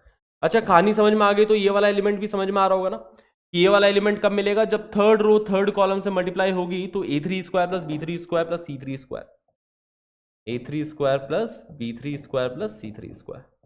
तो डायगोनल के एलिमेंट्स अपने को क्लियर है ना, कि डायगोनल के एलिमेंट्स ये मिलेंगे, जब A को A ट्रांसपोज से मल्टीप्लाई करोगे तो डायगोनल के एलिमेंट्स ये मिलने वाले हैं अपने पास, A1 square plus B1 square plus C1 square, A2 square plus B2 square plus C2 square, A3 square plus B3 square plus C3 square. Sum of the diagonal elements is given as 3, ठीक है। It is given that A1 square plus B1 square plus C1 square, है ना, इन सबका sum, ये देखो A1 square plus B1 square plus C1 square plus A2 square plus B2 square plus C2 square plus A3 square plus B3 square plus C3 square, है ना, ये हो गया sum of the diagonal elements of A into A transpose which is given equal to, जो किसके equal दे रखा है, 3 के इक्वल दे रखा है। अच्छा, अब हमें बतानी है कि ऐसी कितनी मैट्रिसेस अपन कंस्ट्रक्ट कर सकते हैं ना, the number of all 3 cross, इस कंडीशन को सेटिस्फाई करने वाली ऐसी कितनी मैट्रिसेस हो सकती है, that is the question, right. अब समझना बातों को बच्चा लोग, कि यार A1 B1, जैसे A1 के बारे में बात चल रही, तो A1 क्या हो सकता है, A1 या तो -1 हो जाए या 0 हो जाए या 1 हो जाए, है ना, इन तीन में से कोई एक ही पॉसिबिलिटी है। तो A1 स्क्वायर क्या हो सकता है, A1 स्क्वायर या तो 0 होगा या फिर 1 होगा, है ना, A1 स्क्वायर या तो फिर 0 होगा या फिर 1 होगा। मतलब इतनी बात समझ में आ रही है कि ये टोटल 9 थिंग्स है, दिखाई दे रहा है, ये टोटल 9 है ना, 9 एलिमेंट्स, 9 एलिमेंट्स है ये टोटल। इन 9 एलिमेंट्स में से 6 एलिमेंट्स की वैल्यू 0 ही होने वाली है ना, इन 9 में से 6 की वैल्यू 0 ही होने वाली है, और बाकी बचे 3 की वैल्यू 1 भी हो सकती है, -1 भी हो सकती है, ठीक है, क्योंकि उनके 3 के स्क्वायर का सम किसके इक्वल है, 3 के इक्वल है ना। तो 9 elements out of which 6 should be 0, out of which 6 should be 0। ठीक है, ये टोटल 9 एलिमेंट्स है, उसमें से 6 एलिमेंट 0 होने चाहिए। तो पहले अपन ने 9 में से 6 को सेलेक्ट किया। ठीक है, 9 में से 6 को सेलेक्ट करेंगे और उन एलिमेंट्स की वैल्यू अपन एंट्री में 0 ही डालने वाला है। 9 में से 6 को सेलेक्ट किया, उनकी वैल्यू फिक्स कर दी 0, और बाकी बचे 3, है ना। सपोज बाकी बचे 3 वो हो गए a1 square, b1 square, c1 square. Suppose ये बाकी सबको मैं 0 बोल देता हूं। तो अब a1 की वैल्यू क्या क्या पॉसिबल है? a1 स्क्वायर की वैल्यू 1 है ना, a1 स्क्वायर की वैल्यू 1 है, b1 स्क्वायर की वैल्यू 1 है, c1 स्क्वायर की वैल्यू 1 है, ताकि इनका सम 3 हो गया, बाकी सब 0 है। ठीक है, ताकि 3 + 0 = 3 बन जाए। अब a1 क्या हो सकता है? a1 यहां पे 1 भी हो सकता है, a1 इधर -1 भी पॉसिबल है। ठीक है, तो a1 की 2 पॉसिबल वैल्यूज। वैसे ही मतलब जो बाकी 3 एलिमेंट्स बचे हैं ना, मैं तो एग्जांपल ले रहा हूं कि अगर वो a1 b1 c1 होते तो। ठीक है, बाकी 9 में से 6 तो 0 है, बाकी जो 3 है उनमें से हर एक की वैल्यू 1 भी हो सकती है, -1 भी हो सकती है ना। उसमें से हर एक की वैल्यू 1 भी हो सकती है या फिर -1 भी हो सकती है। तो 2 पॉसिबिलिटीज है हर एक एलिमेंट के ऊपर। ठीक है, तो 9c6 into 2 cube, this is our final answer for this question. ये हमारा फाइनल आंसर हो जाएगा इस सवाल का। ठीक है, तो जब a इंटू ए ट्रांसपोज, ठीक है, a इंटू ए ट्रांसपोज के डायगोनल एलिमेंट्स का सम निकाला, उसको इक्वल टू 3 किया, और इतनी बात समझ में आ रही है कि हर एलिमेंट या तो -1 या 0 या 1 ही होगा। तो ये जो 9 एलिमेंट है, 9 में से 6 0 होने चाहिए और 3 के स्क्वायर की वैल्यू 1 आनी चाहिए, तभी देखो सम 3 आएगा। तो 9 में से 6 0, 9 में से 6 सेलेक्ट किए, उन सब की वैल्यू तो 0 पटक दी और कोई ऑप्शन नहीं है। बाकी बचे जो 3, उसमें से हर एक की वैल्यू +1 भी हो सकती है, -1 भी हो सकती है, मतलब 2 पॉसिबिलिटी है ना। तो 2 इंटू 2 इंटू 2, क्योंकि 3 एलिमेंट्स है तो इसलिए 2 3 बार मल्टीप्लाई हो रहा है। तो 9c6 into 2 cube, that will be our final answer for this question, जिसकी वैल्यू आप कैलकुलेट करोगे तो इसकी वैल्यू आएगी 672 के इक्वल। क्लियर है? चलिए आगे बढ़ा जाए। Now, next question. If the matrix A is equal to this and B is equal to adjoint of A and C is equal to 3A, then what is the value for determinant of adjoint of B upon determinant of C? अपने को इसकी value बतानी है। Okay, तो determinant of adjoint of B का मतलब क्या हो गया? पहले तो देखो डिटर्मिनेंट ऑफ सी बड़ा ही सिंपल लग रहा है। Determinant of C is basically determinant of 3A, and determinant of 3A will be equal to 3 raised to the power n times determinant of A, है ना। Determinant of K is equal to के raise to the power n times determinant of A. अब n क्या है? n is the order of this matrix. Order यहाँ पे 3 है matrix का, तो basically this will be equal to 3 raise to the power 3, n की जगह पे 3 पुट किया तो 3 की पावर 3 मतलब 27 टाइम्स डिटर्मिनेंट ऑफ ए, है ना। ये डिटर्मिनेंट ऑफ सी की वैल्यू आ गई। Determinant of C is equal to 27 times determinant of A. Clear इतनी बात? बहुत बढ़िया। एडजॉइंट ऑफ बी का भी डिटर्मिनेंट निकालना है। ठीक है, तो बी खुद क्या है? बी है एडजॉइंट ऑफ ए। ठीक है, अपने को पता है कि B is equal to adjoint of A. Adjoint of B क्या हो जाएगा? एडजॉइंट ऑफ बी मतलब फिर से अगर अपन एडजॉइंट ले रहे हैं तो that is equal to adjoint of A, है ना। एडजॉइंट ऑफ बी क्या होगा? बी की वैल्यू है एडजॉइंट ऑफ ए के इक्वल, तो that is basically adjoint of A. And determinant of adjoint of B निकालना है अपने को, मतलब determinant of adjoint of A निकालना है अपने को। Determinant of adjoint of A.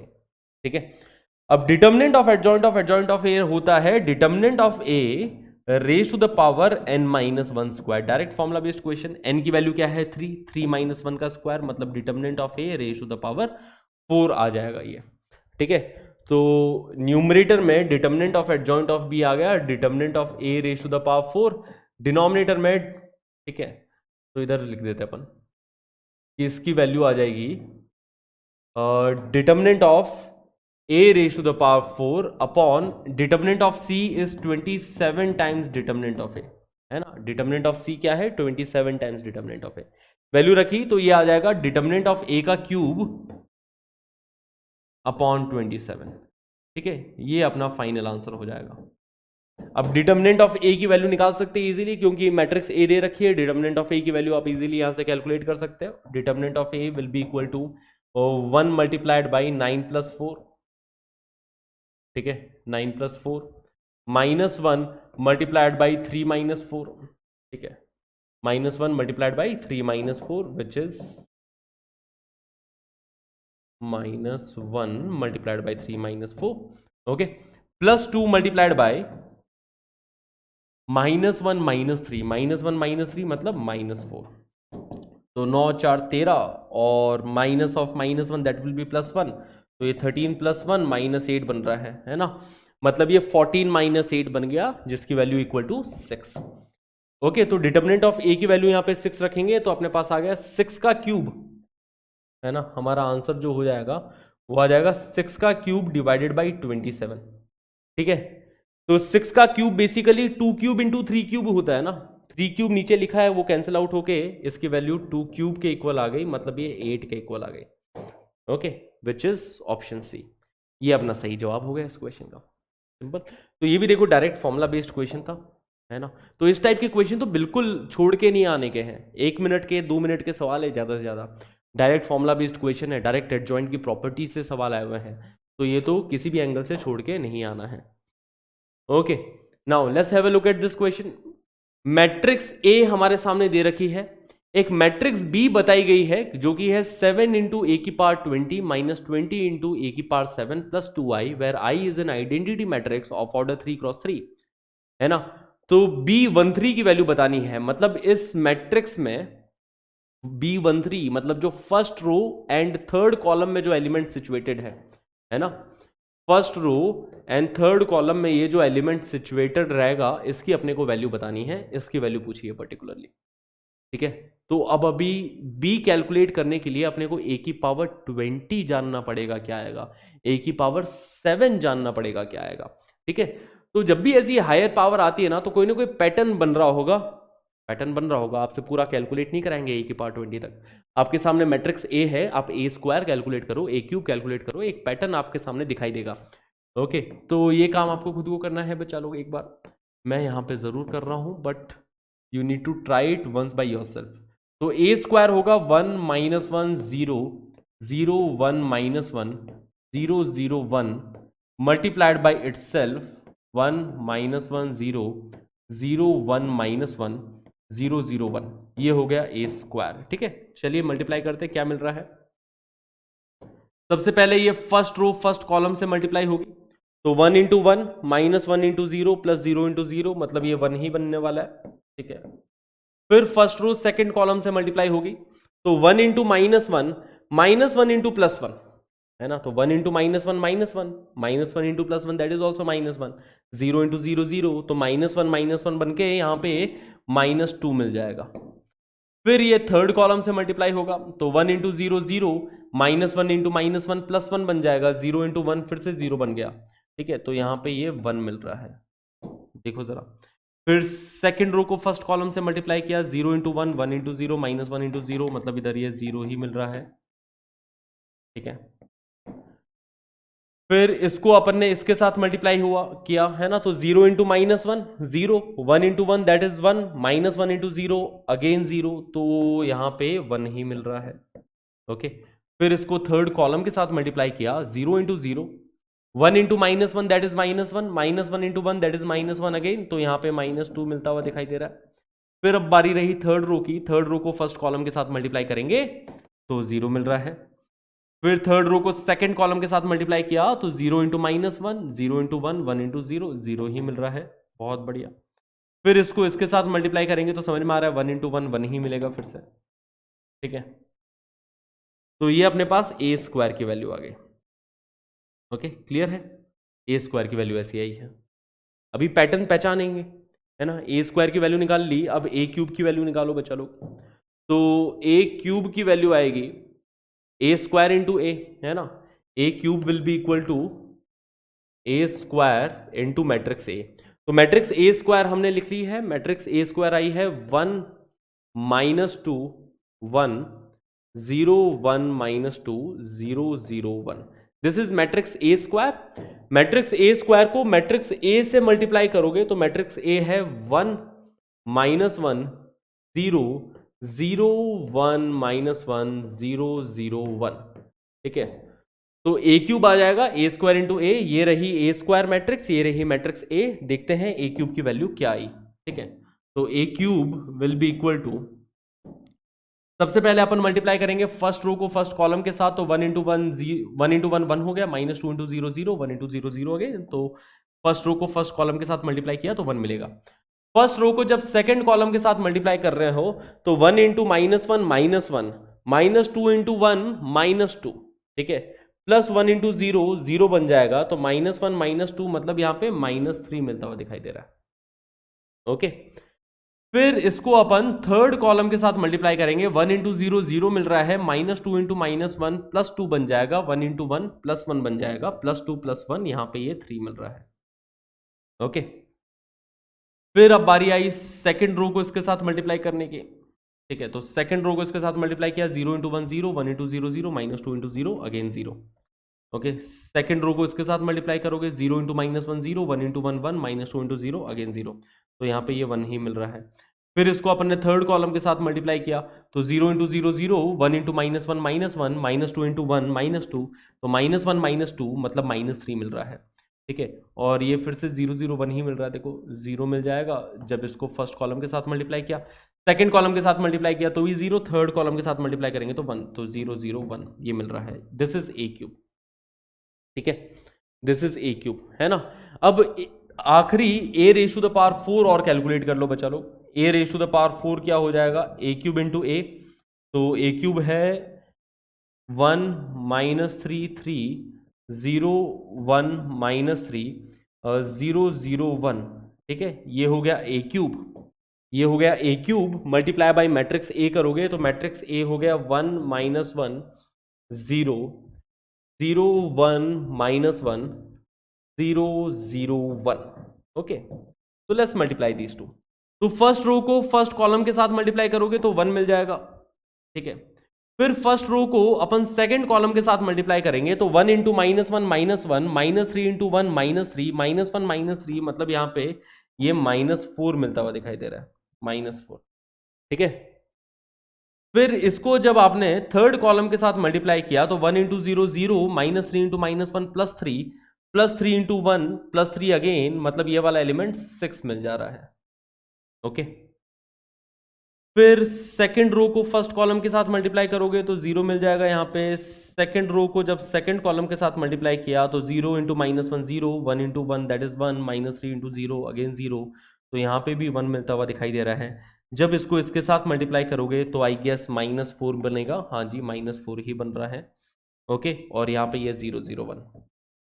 Okay, अब matrix A square A cube A raise to the power 4, इसको ध्यान से देखो और पैटर्न पहचानो कि क्या पैटर्न हो क्या रहा है। देखो पैटर्न पहचानेंगे बच्चा लोग कि मैट्रिक्स ए में ये एलिमेंट 1 ही था, ठीक है, ए स्क्वायर में भी ये एलिमेंट 1 ही था, तो इस एलिमेंट में तो कोई चेंजेस नहीं है। चेंजेस कौन कौन से एलिमेंट्स में आ रहे हैं, देखो चेंजेस अपने पास आ रहे हैं इन 3 एलिमेंट्स में, है ना, इन्हीं 3 में चेंजेस आ रहे हैं, बाकी सारे तो एज इट इज रह रहे हैं। देखो बाकी सारे एलिमेंट्स तो एज इट इज रह रहे हैं, चाहे ए में बात करूं चाहे ए स्क्वायर में बात करूं, ए स्क्वायर में भी यही 3 एलिमेंट्स में चेंजेस है, ठीक है, और ए क्यूब में बात करूं तो यही 3 एलिमेंट्स में चेंजेस है, A raise to the power 4 में बात करूं तो यही 3 एलिमेंट्स में कुछ फर्क दिखाई दे रहा है, कुछ चेंज दिखाई दे रहा है। अब चेंज क्या हो रहा है कि देखो इन दोनों एलिमेंट्स में तो बहुत क्लियर सा अपने को चीजें दिखाई दे रही है कि ए क्यूब में -3 था, ए की पावर 4 में -4 था, ठीक है, ए स्क्वायर में, है ना, ए स्क्वायर में यहाँ पे -2 है, देख सकते हो, ठीक है, तो ए स्क्वायर में देखो, ए स्क्वायर में -2 A raise to the power 4 में ये दोनों एलिमेंट्स -3 है ना, A raise to the power 4 में -4, ठीक है, ये है A raise to the power 4, this is A raise to the power 4, ये तो ए क्यूब है ना, this is A cube, this is A, तो A cube into A raise to the power 4, ठीक है। तो इधर से अपने को पैटर्न से ये चीज समझ में आई कि बच्चा लोग देखो इस वाले एलिमेंट पे गौर फरमाओगे ना, अपने को बेसिकली इसी वाले एलिमेंट पे गौर फरमाना है, इस वाले एलिमेंट के बारे में बताना है, इस पे क्या फर्क पड़ रहा है, इस वाले एलिमेंट पे क्या फर्क पड़ रहा है, ठीक है।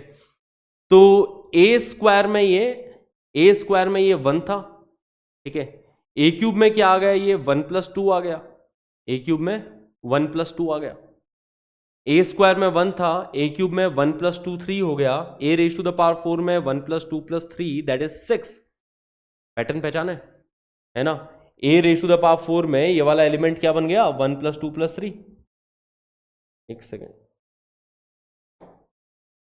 इधर गया सवाल, ये रहा, ठीक है।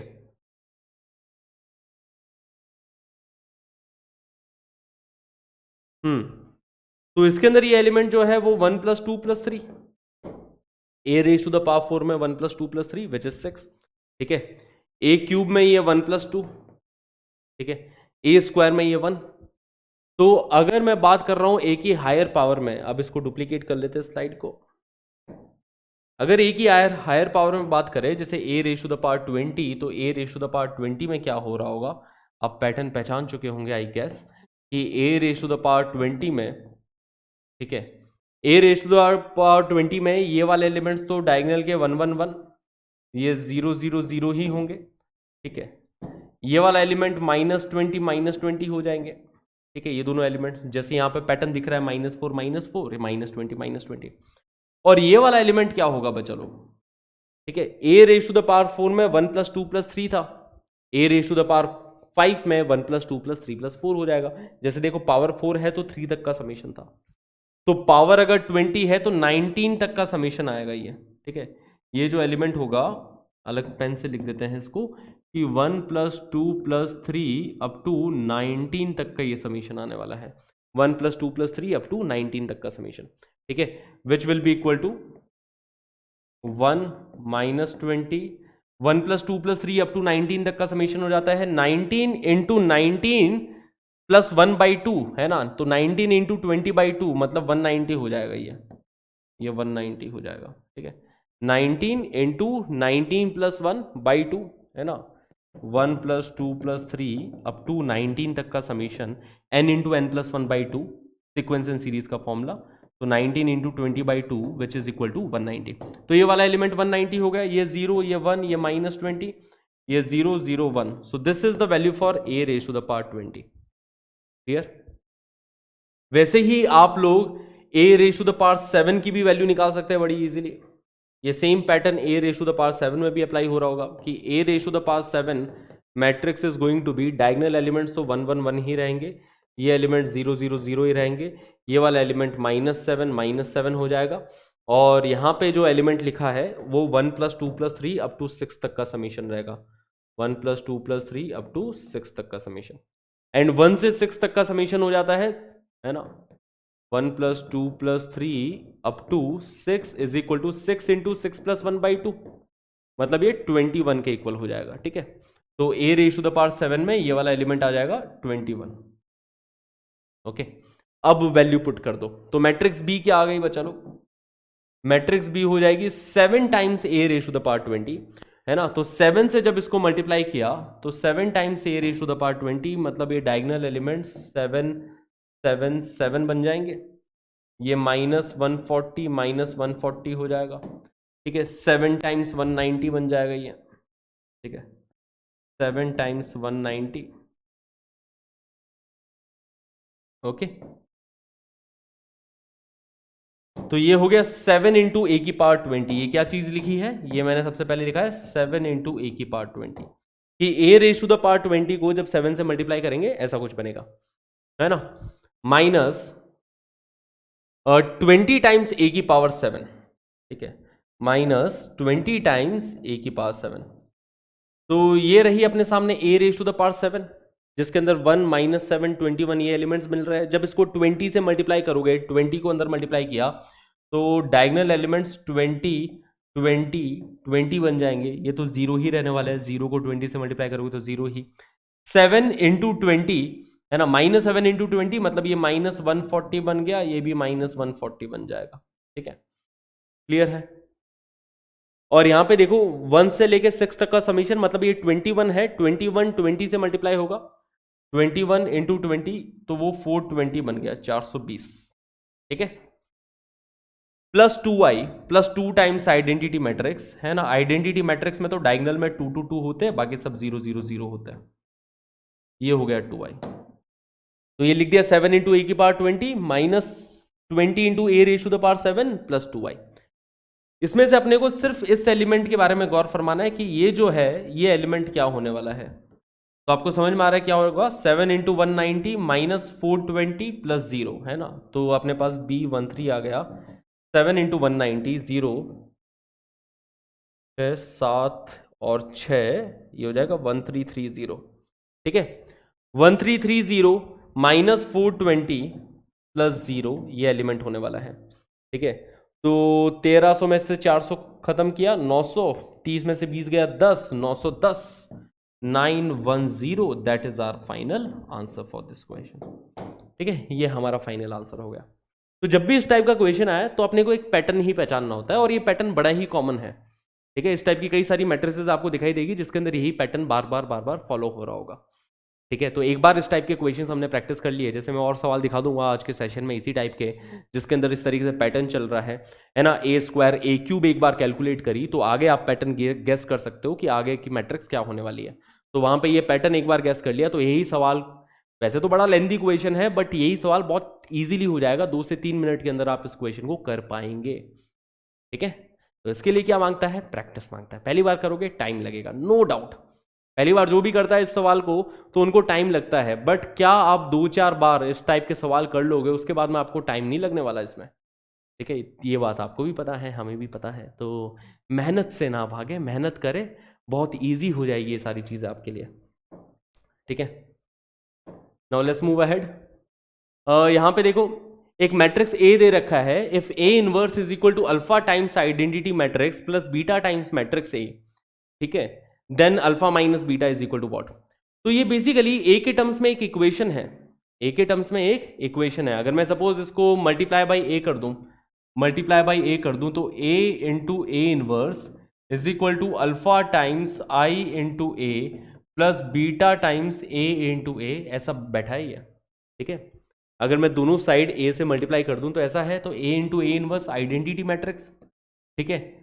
आई ए क्या होगा? आई ए ही होने वाला है, तो alpha times A plus beta times A square, basically ये इक्वेशन लिख रखी है कि identity matrix is equal to alpha times A plus beta times A square, जब अपन ने इसको ए से मल्टीप्लाई किया। देखो ए से मल्टीप्लाई करोगे तो A into A inverse identity बन जाएगा, आई को जब ए से मल्टीप्लाई करोगे तो ए ही बनेगा, बीटा ए को ए से मल्टीप्लाई करोगे तो ए स्क्वायर बन जाएगा, ठीक है। बेसिकली ए के टर्म्स में एक इक्वेशन बनानी है। तो जब किसी मैट्रिक्स के टर्म्स में इक्वेशन बनानी होती है तो वो क्या होती है? उनकी कैरेक्टरिस्टिक इक्वेशन होती है। तो बेसिकली इसकी कैरेक्टरिस्टिक इक्वेशन बनानी है, ठीक है।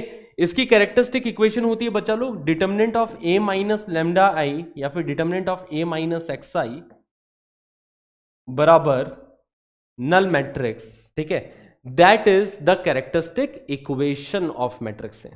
इधर से जो इक्वेशन आने वाली है एक्स के टर्म्स में एक क्वाड्रेटिक इक्वेशन आएगी, वही इक्वेशन कैरेक्टरिस्टिक इक्वेशन है मैट्रिक्स ए की, ठीक है। तो determinant of A minus X I बराबर 0।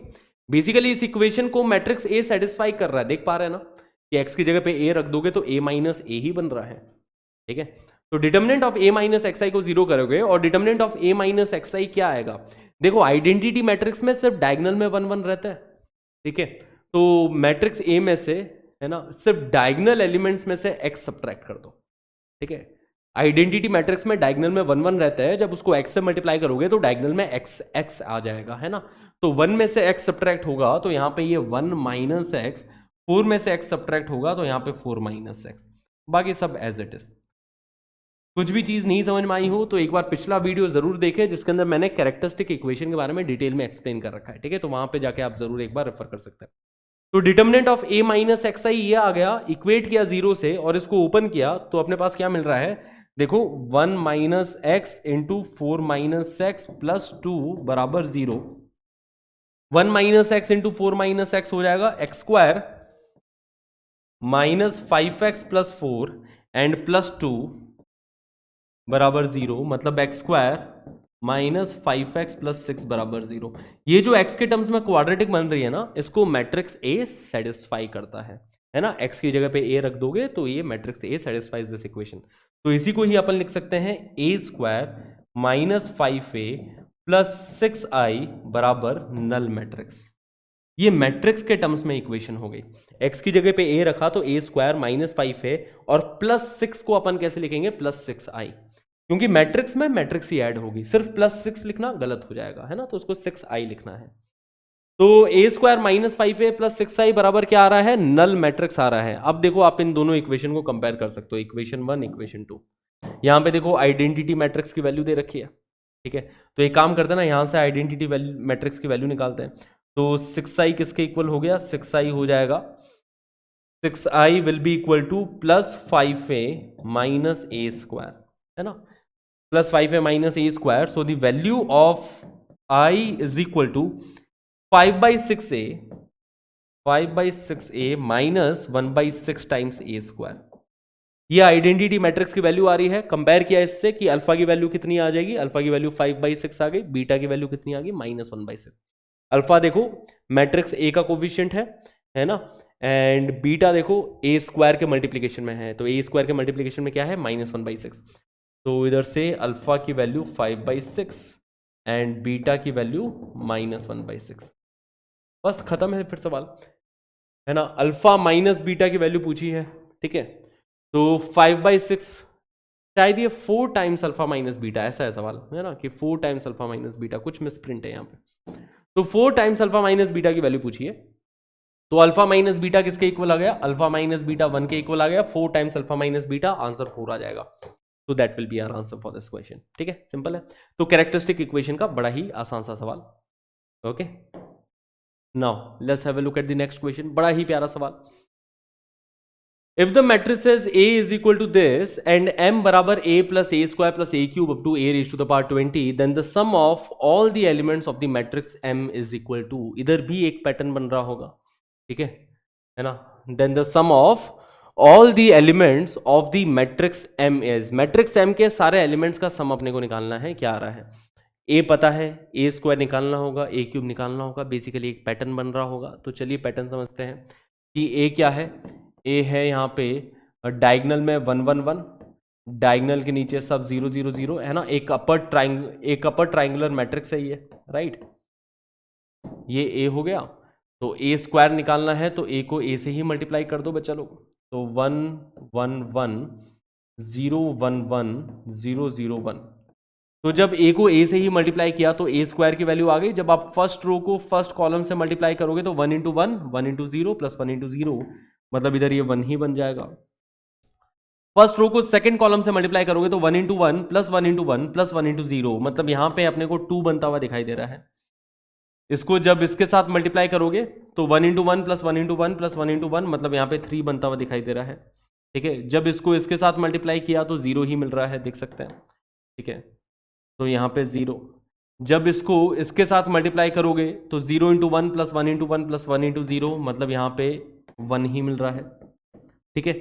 जब इसको इसके साथ मल्टीप्लाई किया तो इधर ये 2 मिल जाएगा, ठीक है।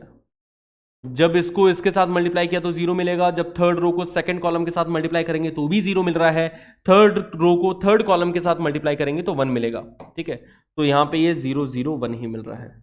तो ये अपने पास ए स्क्वायर आया है।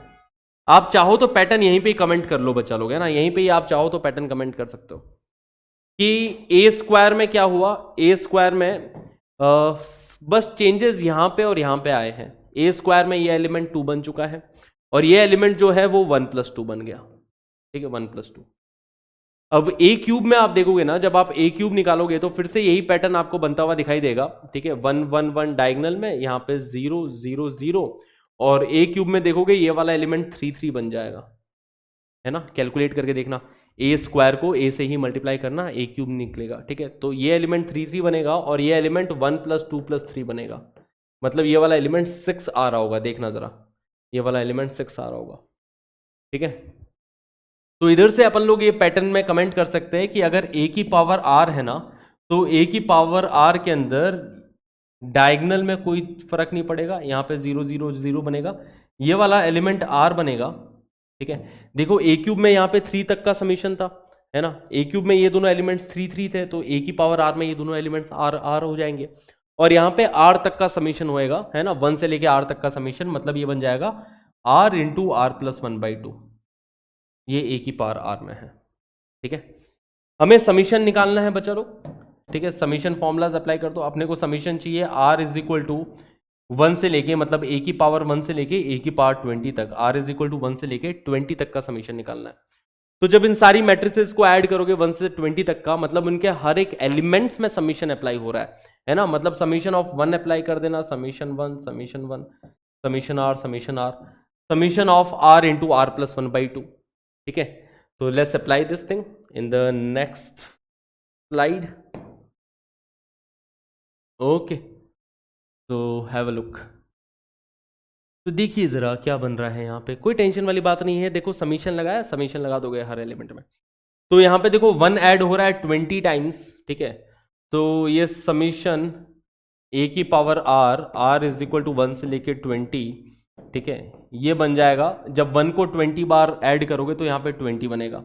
0 को कितनी बार भी ऐड करोगे 0 ही रहने वाला है। यहाँ पे भी ये डायगोनल एलिमेंट्स 20 बन जाएगा, यहाँ पे भी ये डायगोनल एलिमेंट्स 20, इधर ये 0 बन जाएगा। क्या क्लियर है? देखो 1 20 बार ऐड होगा तो 20, ये भी 1 20 बार ऐड होगा तो 20, ये भी 1 20 बार ऐड होगा तो 20। समीशन ऑफ आर क्या हो जाता है? आर इज इक्वल टू 1 से 20, तो उसका समीशन आ जाएगा 20 इंटू 20 प्लस 1/2, है ना। 20 इंटू 21/2, ये भी बन जाएगा इसी तरीके से 20 इंटू 21/2, ठीक है। Summation of r is equal to 1 से 20, summation of r is equal to 1 से 20 होता है 20 into 20 plus 1/2, sequence and series के कुछ फॉर्मूले। ओके, और देखो ये देखो क्या है, summation of r into r plus 1/2 है ना। तो 1/2 को अपन बाहर ले लेते हैं, ठीक है। Summation of r into r plus 1/2, r is equal to 1 से लेकर 20, इसको दो पार्ट्स में ब्रेक कर दो। इसको दो पार्ट में ऐसे ब्रेक कर देंगे बच्चा लोग कि summation of r square plus summation of r, ठीक है। इस तरीके से दो पार्ट में ब्रेक कर देंगे, है ना। Summation of r into r plus 1 को summation of r square plus summation of r. Summation of r square का फॉर्मूला रहता है, उसका फॉर्मूला ये रहता है n into n plus 1 into 2n plus 1/6। तो 20, क्योंकि 1 से लेकर 20 तक का फॉर्मूला है, तो 20 इंटू 20 प्लस 1, तो 20 into 21 into 2n plus 1, 2 into 20 plus 1 मतलब 41 डिवाइडेड बाई 6, ठीक है। प्लस समीशन आर का फॉर्मूला 20 इंटू 20 प्लस 1/2, ओके, है ना। ये फॉर्मूले ध्यान में रखेंगे कि summation r square is equal to, है ना, आर इज इक्वल टू 1 से लेके n तक का समीशन रहता है n into n plus 1 into 2n plus 1/6, ठीक है। सीक्वेंस एंड सीरीज का फॉर्मूला है ये, है ना। तो summation r square n into n plus 1 into 2n plus 1/6, summation of r n into n plus 1/2, okay. तो लेट्स कैलकुलेट इट्स वैल्यू। यहाँ पे देखो 2 3 6 और 2 5 20, है ना। सॉरी 2 5 क्या 2 से कैंसिल आउट कर रहे हैं ना अपन, ठीक है। तो 2 3 6 हो गया एंड 2 से कैंसिल आउट किया तो यहाँ पे 10 बन जाएगा, 3 7 21 बन गया, ठीक है। तो 7 इंटू 41 इंटू 10, ठीक है, होल डिवाइडेड बाई 2। ये तो चलो सिंपल ही है ना। अब यहाँ पे कैलकुलेशन की जगह नहीं बची है तो इधर थोड़ा कैलकुलेशन कर रहा हूँ मैं, या फिर इस पार्ट को भी अपन हटा ही देते हैं फिर, ताकि कैलकुलेशन की थोड़ी जगह बच जाए, है ना। ओके, तो ये बन रहा है हाफ टाइम्स 10 इंटू 7 इंटू 41, ठीक है। तो 7 इंटू 41 हो जाता है 7 7 28, 2870 प्लस, ठीक है। तो 2870 प्लस 210 होल डिवाइडेड बाई 2, ऐसा है, ठीक है। इसकी वैल्यू आ रही है। तो 210 2870 में ऐड किया तो ये बन जाएगा हाफ टाइम्स 0, तो 0 ही बनेगा इधर ये, ठीक है। 7 प्लस 1 यहाँ पे 8 बन जाएगा, 8 प्लस 2 यहाँ पे ये 30 बन गया, 3080 है ना। 3080 बन रहा है। 3080 को जब 2 से डिवाइड करोगे तो 2 1 2 और 2 5 10, 2 4 8, 1540, तो ये वाला एलिमेंट हो जाएगा 1540, ठीक है। ये वाला एलिमेंट है summation of r into r plus 1/2 का समीशन, तो ये आ रहा है 1540।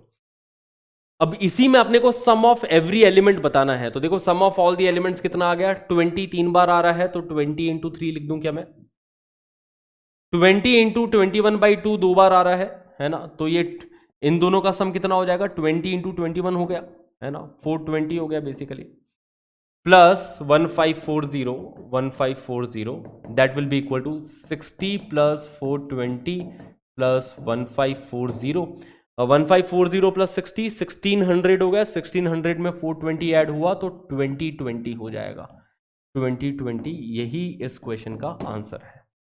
ठीक है, that is the answer for this question. Simple है गाइस। तो समेशन का क्वेश्चन था, बट यहां पे एक पैटर्न भी पहचानना था। तो इस टाइप की मैट्रिक्स के स्क्वायर का पैटर्न आप अपने आप समझ जाओगे। ऐसे 2-4 सवाल करोगे, उसके बाद में आप ए स्क्वायर कैलकुलेट करोगे, इतने में पैटर्न कमेंट कर दोगे, ये पैटर्न होने वाला है ना? क्लियर है? ठीक है, तो its answer is 2020। Let's move ahead. Okay बच्चा लोग, now let's get to this question. ये भी बड़ा ही अमेजिंग सा क्वेश्चन है, पीएनसी के साथ मिक्स करके। ठीक है, तो if the matrix this then the number of 3x3 matrix है ना, मैट्रिक्स ए दे रखा है, तो ऐसी कितनी 3x3 की मैट्रिक्स बी हम बना सकते हैं जिसके अंदर एंटिटीज, मतलब जिसके अंदर जो एलिमेंट्स है वो 1 2 3 4 या 5 में से ही अपन को एलिमेंट्स चूज कर सकते हैं। साथ के साथ यहां पे ये है कि A B should be equal to B A, product of A B should be equal to B A. तो चलिए अप्लाई करते हैं, है ना? तो लेट्स से कि हम जो मैट्रिक्स बी मान रहे हैं, तो कुछ ऐसे मान लो कि यार A1 B1 C1 A2 B2 C2 A3 B3 C3, ठीक है, इस टाइप की आपने कोई मैट्रिक्स मान ली B। ओके, ए बी बराबर बी ए लिखना है अपने को ना, ए बी। तो ए क्या है बच्चा लोग? ए है 0 1 0 1 0 0 0 0 1, ये ए हो गया, multiplied by matrix B. Matrix B है A1 B1 C1 A2 B2 C2 A3 B3 C3। ठीक है, ए बी बराबर बी ए, बराबर बी है, तो मैट्रिक्स बी है A1 B1 C1 A2 B2 C2 A3 B3 C3 multiplied by matrix A. Matrix A जो कि दे रखी है अपने सामने, कौन सी? 0 1 0 0 1 0 1 0 0 0 0 1। ठीक है, इन दोनों को इक्वेट करना है। ये हो गया ए बी का प्रोडक्ट, ये हो गया बी ए का प्रोडक्ट, इन दोनों को इक्वेट करना है। तो चलिए देखते हैं इनका प्रोडक्ट क्या आएगा। तो प्रोडक्ट कैसे निकालते हैं कि फर्स्ट रो को फर्स्ट कॉलम से मल्टीप्लाई करेंगे। तो फर्स्ट रो को जब फर्स्ट कॉलम से मल्टीप्लाई किया तो 0 इंटू A1 0 बनेगा, 1 इंटू A2 A2 बन जाएगा, 0 इंटू A3 0 बन जाएगा, तो यहाँ पे A2 मिल जाएगा। सही बात। फिर इसको इसके साथ मल्टीप्लाई किया तो 0 into B1 0, 1 into B2 B2, 0 into B3 0, तो यहाँ पे B2 मिल जाएगा। ये भी सही बात। इसको इसके साथ मल्टीप्लाई किया तो क्या मिलेगा? तो 0 into C1 plus 1 into C2 plus 0 into C3, मतलब यहाँ पे C2 मिल जाएगा। ठीक है, क्लियर। अब इसको इसके साथ मल्टीप्लाई करेंगे तो यहाँ पे A1 मिलेगा। ओके, इसको सेकंड कॉलम के साथ मल्टीप्लाई किया तो 1 इंटू B1 B1 मिल जाएगा यहाँ पे। ठीक है, इसको थर्ड कॉलम के साथ मल्टीप्लाई किया तो 1 इंटू C1 C1 मिल जाएगा इधर। ठीक है, C1। ओके, फिर इसको अपन फर्स्ट कॉलम के साथ मल्टीप्लाई करेंगे तो 0 into A1 plus 0 into A2 plus 1 into A3, मतलब यहाँ पे A3 मिलेगा।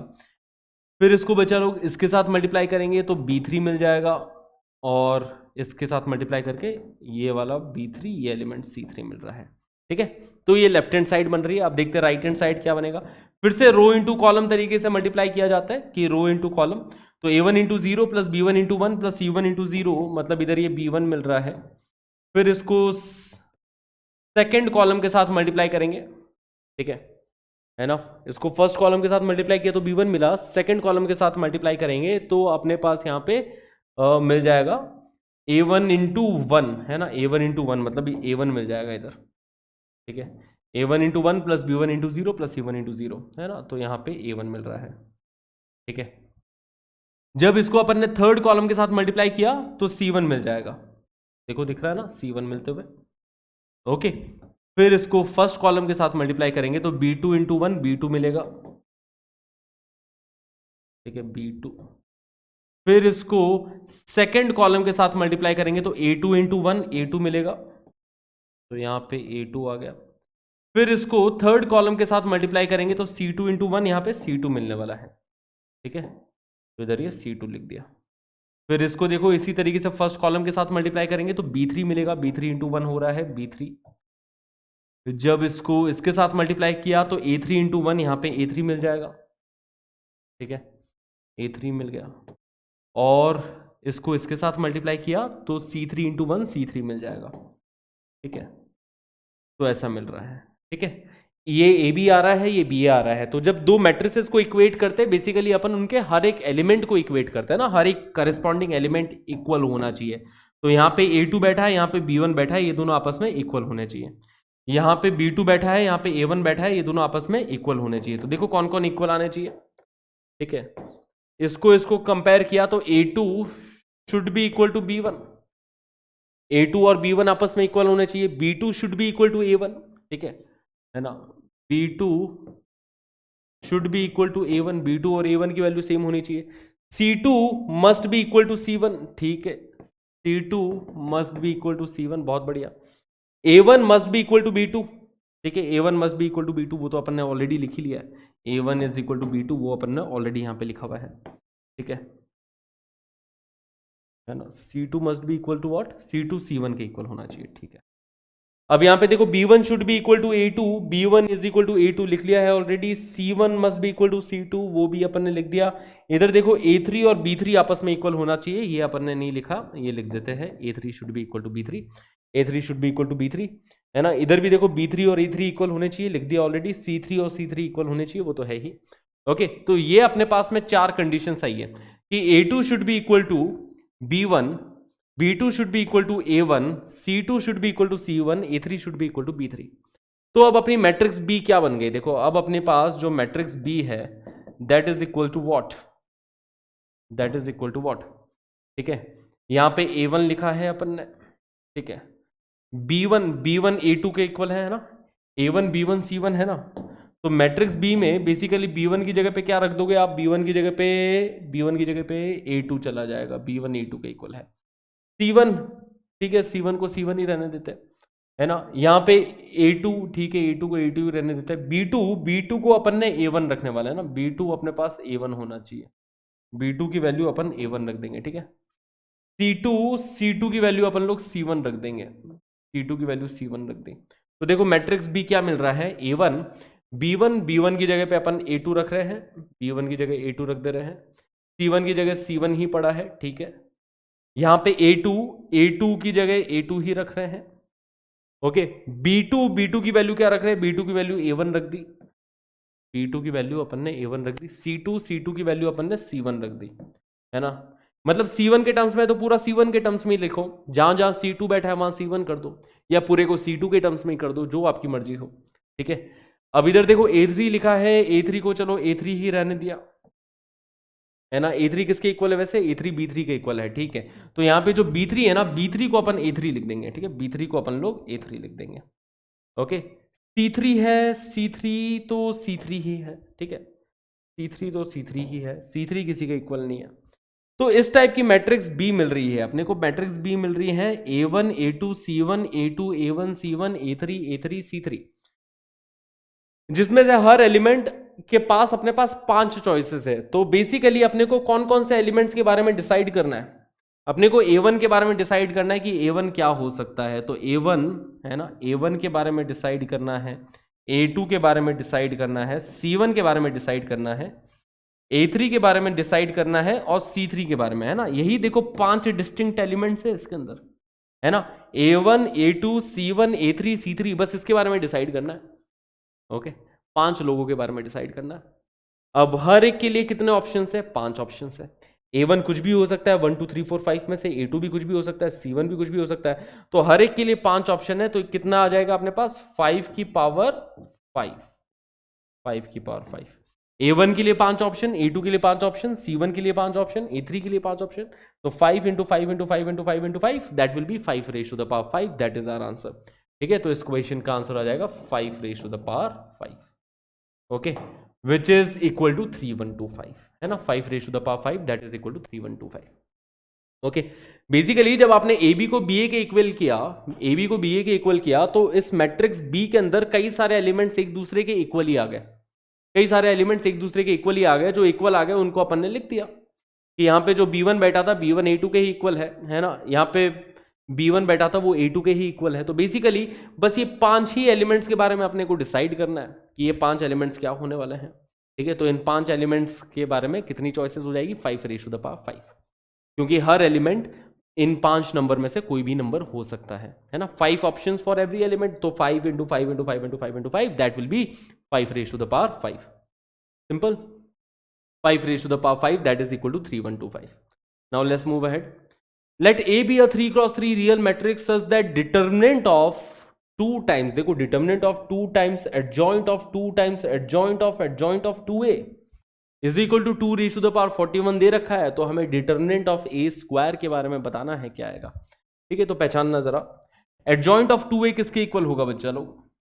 ठीक है, एक प्रॉपर्टी हमें पता है कि adjoint of KA, adjoint of के ए, या फिर ये प्रॉपर्टी यहाँ पे यूज करते हैं, यहाँ पे लिख लेते हैं, एडजॉइंट ऑफ के ए इज इक्वल टू के raise to the power n minus 1 times adjoint of A, right. ये प्रॉपर्टी रहती है। n की वैल्यू क्या है, n की वैल्यू 3 है क्योंकि ऑर्डर 3 की मैट्रिक्स है ना। तो एडजॉइंट ऑफ के ए विल बी इक्वल टू के square times adjoint of A for order 3। अब k क्या है, यहाँ पे 2 है, तो adjoint of 2a is equal to 2 square times, मतलब 4 टाइम्स एडजॉइंट ऑफ a होने वाला है। ठीक है, adjoint of 2a is equal to 4 times adjoint of a। Okay, इसकी वैल्यू अपन ने ये रख दी। अब इसके बाहर क्या है, 2 times adjoint of a, 2 times adjoint है ना, 2 times adjoint of this thing. ठीक है, ये खुद एडजॉइंट के अंदर बंद है, बेसिकली ये 2 टाइम्स एडजॉइंट ऑफ समथिंग, फिर इसके बाहर फिर से 2 टाइम्स एडजॉइंट ऑफ समथिंग, और इसके डिटर्मिनेंट की वैल्यू बतानी है अपने को। ठीक है, ये सवाल है, राइट। मतलब दे रखी है इसकी डिटर्मिनेंट की already value 2 raise to the power 41। इतनी बातें क्लियर है ना। अभी तक अपन ने क्या किया है, एडजॉइंट ऑफ 2a की वैल्यू रख दी 4 टाइम्स एडजॉइंट ऑफ a। अब adjoint of 4 times adjoint of a, तो फिर से आप ऐसा समझ लो ना कि एडजॉइंट ऑफ 4b हो गया इसको, सपोज अगर आप b मानते हो तो adjoint of 4b, adjoint of 4b is 4 square times adjoint of b, है ना। देखो adjoint of ka is equal to k square times adjoint of a, तो ये एडजॉइंट ऑफ 4b लिखा है, that will be 4 square times, 4 square बाहर multiply होगा इस 2 से, तो 4 स्क्वायर हो जाता है 16, 16 2 जा 32। तो अब ये आगे चीज लिखी है कि 32 times adjoint of b, adjoint of a मतलब। ठीक है, क्योंकि b अपन किसको मान रहे हैं, एडजॉइंट ऑफ a को ही मान रहे हैं। ठीक है, तो 4 square times 16 into 2 32 times adjoint of a, ये चीज लिखी है, that is equal to 2 raise to the power 41। और इसके बाहर देखो, इसके बाहर 2 times adjoint of this thing, 2 times adjoint of this thing, और उसके पूरे डिटर्मिनेंट। ठीक है, आर वी क्लियर, इतनी बात है क्लियर। अब एडजॉइंट ऑफ ए की वैल्यू क्या होती है, adjoint of A is equal to adjoint of A is equal to determinant of A raise to the power n minus 2 times matrix A. n की वैल्यू 3 है, तो basically that is equal to determinant of A multiplied by matrix A, ये वाली property use करेंगे। तो adjoint of A is equal to determinant of A times matrix A, है ना। ये determinant of A times matrix ए के equal हो गया। ठीक है, तो ये लिखा है अपने सामने, determinant of 2 times adjoint of 32 times determinant of A into matrix A. ठीक है, determinant of A into matrix A is equal to 2 raise to the power 41। Are we clear. अब आप इसको भी ना k की नजरों से देखो, कौन सी नजरों से, k की नजरों से, क्योंकि एक ये स्केलर नंबर है, तो बेसिकली एडजॉइंट ऑफ ka लिखा है। अब एडजॉइंट ऑफ ka क्या होता है, adjoint of k is k square times adjoint of a, तो k का स्क्वायर यहां पे बाहर जाएगा k स्क्वायर टाइम्स। ठीक है, तो ये बन रहा है determinant of 2 times k square, है ना। 32 होता है 2 की पावर 5, 32 क्या होता है 2 की पावर 5, 2 की पावर 5 का स्क्वायर करोगे तो 2 की पावर 10 बन जाएगा। 2 की पावर 10 टाइम्स डिटर्मिनेंट a का स्क्वायर, है ना, k स्क्वायर ये हो जाएगा, टाइम्स एडजॉइंट ऑफ a। ठीक है, ये है, क्लियर है बच्चा लोग, that is equal to 2 raise to the power 41। समझना एक बार फिर से स्टेप को, ध्यान से देखना है स्टेप को, कि ये एडजॉइंट ऑफ ka लिखा है, adjoint of k will be k square times, तो 2 इंटू ये हो गया k स्क्वायर, है ना। अगर मैं इसको k मान लूं तो ये हो गया देखो k स्क्वायर, तो 2 टाइम्स 2 ऑलरेडी था यहाँ पे, के square times adjoint of A. Okay, अब इसका पूरा अपन डिटर्मिनेंट ले रहे हैं, पूरा अपन इसका डिटर्मिनेंट ले रहे हैं। क्लियर है इतनी बात है?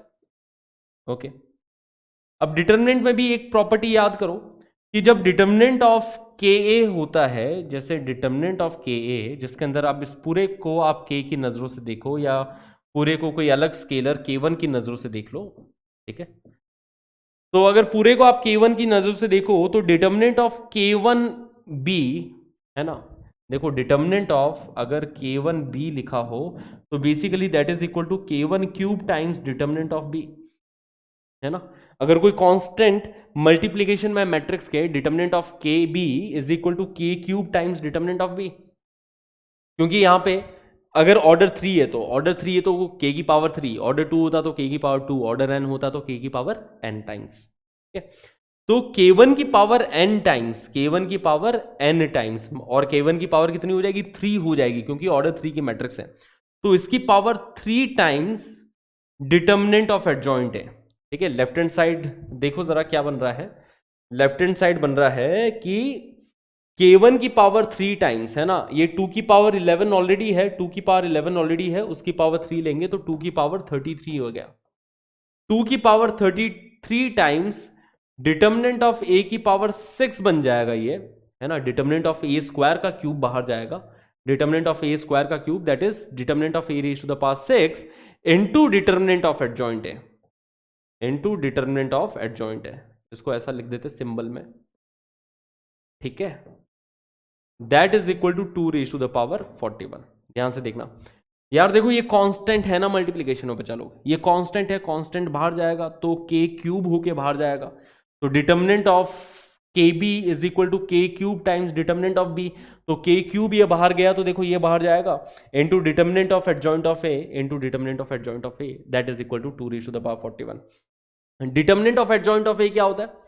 Determinant of adjoint of A is equal to determinant of A raise to the power n-1, and for order 3, specifically for order 3, determinant of adjoint A determinant of A square के equal होता है। तो देखो determinant of A raise to the power 6 into determinant of A square, left hand side बन जाएगा determinant of A raise to the power 8 is equal to 2 raise to the power 41 upon 2 raise to the power 33, है ना।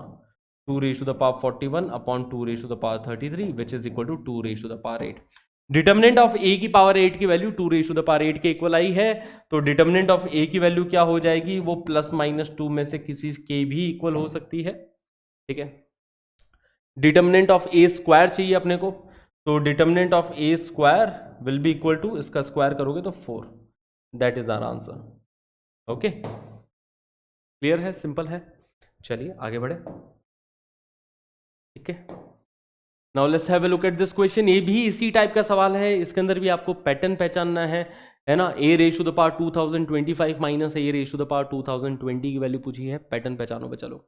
a square की value निकालो, a cube की value निकालो, a raise to the power 4 की value निकालो, ठीक है। इस तरीके से आपका एक पैटर्न दिखाई देगा। तो a raise to the power 2025 की वैल्यू आप लोग बड़ी इजीली निकाल लोगे, इसकी भी वैल्यू आप समझ जाओगे क्या आने वाली है, बस माइनस कर देना, ठीक है। करके बताऊं, चलो कर लेते हैं इस क्वेश्चन को। पहले मैं सोचा होमवर्क के लिए देते हैं, but let's do this question guys. a raise to the power 2025 क्या होने वाला है कि सबसे पहले a स्क्वायर निकाला। a स्क्वायर क्या बन रहा है? मैट्रिक्स है 1 0 0 0 1 1 1 0 0 multiplied by itself which is 1 0 0 0 1 1 1 0 0। इधर से अपने पास में a स्क्वायर की वैल्यू आएगी, देखते हैं a स्क्वायर की वैल्यू क्या आई। फर्स्ट रो को फर्स्ट कॉलम के साथ मल्टीप्लाई करेंगे तो 1 ही मिल रहा है, ठीक है। फर्स्ट रो को सेकंड कॉलम के साथ मल्टीप्लाई करेंगे तो 0 ही मिल रहा है। फर्स्ट रो को थर्ड कॉलम के साथ मल्टीप्लाई करेंगे तो भी 0 ही मिल रहा है। 1 into 0 plus 0 into 1 plus 0 into 0, तो 0 ही मिल रहा है। फिर इसको फर्स्ट कॉलम के साथ मल्टीप्लाई किया तो 0 into 1 plus 1 into 0 plus 1 into 1, मतलब यहाँ पे 1 क्रिएट हुआ, इधर ये 1 क्रिएट हुआ। Second row into first column 1 आ रहा है। अब second row into second column check करो जरा, second row into second column भी 1 मिल रहा है, okay. Second row into third column देखेंगे तो वो भी 1 मिल रहा है, बहुत बढ़िया, ठीक है। अब थर्ड रो की बारी आई, third row into first column 1 into 1 plus 0 into 0 plus 0 into 1, third row into first column यहाँ पे 1 मिल जाएगा। Third row into second column 1 into 0 plus 0 into 1 plus 0 into 0, 0 ही मिल रहा है, ठीक है। अब इसको थर्ड कॉलम से जब मल्टीप्लाई किया तो 1 into 0 plus 0 into 1 plus 0 into 0, यहाँ पे 0 मिल गया, ठीक है। तो ये ए स्क्वायर मिला है, ठीक है। This is our matrix A square. अब ए क्यूब को पहचानो, ठीक है। ए क्यूब निकालते हैं। ए क्यूब हो जाएगा ए स्क्वायर इंटू ए, ठीक है। A cube will be equal to A square. A square है 1 0 0 1 1 1 1 0 0। ए square multiplied by matrix A. Matrix A है 1 0 0 0 1 1 1 0 0, ठीक है। तो ए स्क्वायर इंटू ए। अब ए क्यूब की वैल्यू निकालेंगे अपन लोग। तो ए क्यूब की वैल्यू क्या आ गई, फर्स्ट रो को फर्स्ट कॉलम से मल्टीप्लाई किया तो ये 1 ही मिल जाएगा, ठीक है। First row into first column 1 मिल रहा है। First row into second column 0 मिल जाएगा। First row into third column 0 भी मिल रहा है अभी भी। Second row into first column, ठीक है। देखो सेकेंड रो को फर्स्ट कॉलम से मल्टीप्लाई किया तो 1 into 1 plus 1 into 0 plus 1 into 1, मतलब अब यहाँ पे 2 क्रिएट होता हुआ दिखाई दे रहा है ना। यहाँ पे 2 आ गया, सही बात, ओके। अब इसको मल्टीप्लाई किया सेकेंड कॉलम के साथ में तो 1 ही क्रिएट हो रहा है, बहुत बढ़िया। फिर इसको मल्टीप्लाई किया थर्ड कॉलम के साथ में तो भी 1 ही क्रिएट हो रहा है, बहुत बढ़िया, okay. Now this multiplied by first column that is 1। Now this multiplied by second column that will produce 0। Now this multiplied by third column that will produce 0 again, ठीक है। तो ऐसा मिल रहा है, ये अपने पास ए क्यूब की वैल्यू आई है, ठीक है। तो कौन से एलिमेंट में परिवर्तन आ रहा है, बेसिकली इसी वाले एलिमेंट में परिवर्तन आ रहा है ना। ए स्क्वायर में 1 हो गया, ए क्यूब में ये वाला एलिमेंट 2 हो जाएगा। ए की पावर है ना 4 में देख लेते हैं एक बार फाइनली। ए की पावर 4 में देखो 3 बन रहा होगा शायद, चलिए चेक कर लेते हैं। ए की power 4 is equal to A cube into A, है ना। तो ए क्यूब है अपने पास 1 0 0 2 1 1 1 0 0, ये ए क्यूब हो गया multiply by A. Matrix A है 1 0 0 0 1 1 1 0 0, ठीक है। तो A cube into A calculate करेंगे तो first row into first column है ना, A raise to the power 4 देखो क्या मिल रहा है। फर्स्ट रो को फर्स्ट कॉलम से मल्टीप्लाई करेंगे तो 1 मिल रहा है। फर्स्ट रो को सेकंड कॉलम से मल्टीप्लाई किया 0, तो भी यहाँ पे भी 0। यहाँ पे देखो जब ये इसके साथ मल्टीप्लाई होगा 2 into 1 plus 1 into 0 plus 1 into 1, है ना। तो 2 प्लस 1 मतलब यहाँ पे 3 मिल रहा है, 3, ठीक है। तो अब पैटर्न क्लियर है, अच्छे से क्लियर है पैटर्न। ए की पावर 4 में यहाँ पे 3 हो गया। तो वैसे ही अब ए रेज टू द पावर 2025 में क्या होने वाला है बच्चा लोग, इसी पैटर्न को अपन लोग एक्सटेंड कर देंगे, ठीक है। ए की पावर 4 में इस जगह पे 3 आ गया, ए की पावर 5 में इस जगह पे 4 आ जाएगा। ए रेज टू द पावर 2025 में ए रेज टू द पावर 2025 हो गई। बेसिकली सब चीज़ सेम है, बस इस जगह पे 2024 मिल जाएगा, है ना। बाकी सब चीज़ मैट्रिक्स ए की ही तरह है, ठीक है।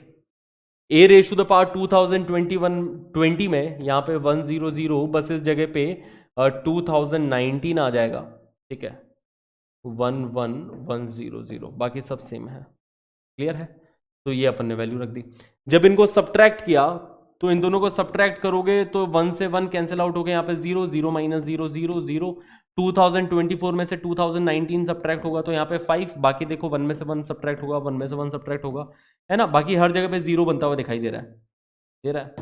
तो ये अपने पास इनके सब्ट्रैक्शन की वैल्यू आ गई। तो ये कौन सा ऑप्शन के इक्वल है, ए की पावर 5 के तो इक्वल नहीं है, क्योंकि ए की पावर 5 में यहाँ पे 4 होगा, है ना। ए की पावर 5 में यहाँ पे 4 हो जाएगा, ठीक है। तो ए की पावर 5 के तो इक्वल है नहीं। वैसे ही ए रेज टू द पावर 6 के भी इक्वल नहीं है। बट अगर ए की पावर 6 में से ए सब्ट्रैक्ट किया, अब ए की पावर 6 में यहाँ पे 5 होगा, है ना। ए में यहाँ पे 0 है, ठीक है। तो ए की पावर 6 माइनस ए, ये अपने को सेम यही मैट्रिक्स प्रोड्यूस करेगा। A raise to the power 6 minus A will produce the same matrix which is equal to our option C. Clear? Simple?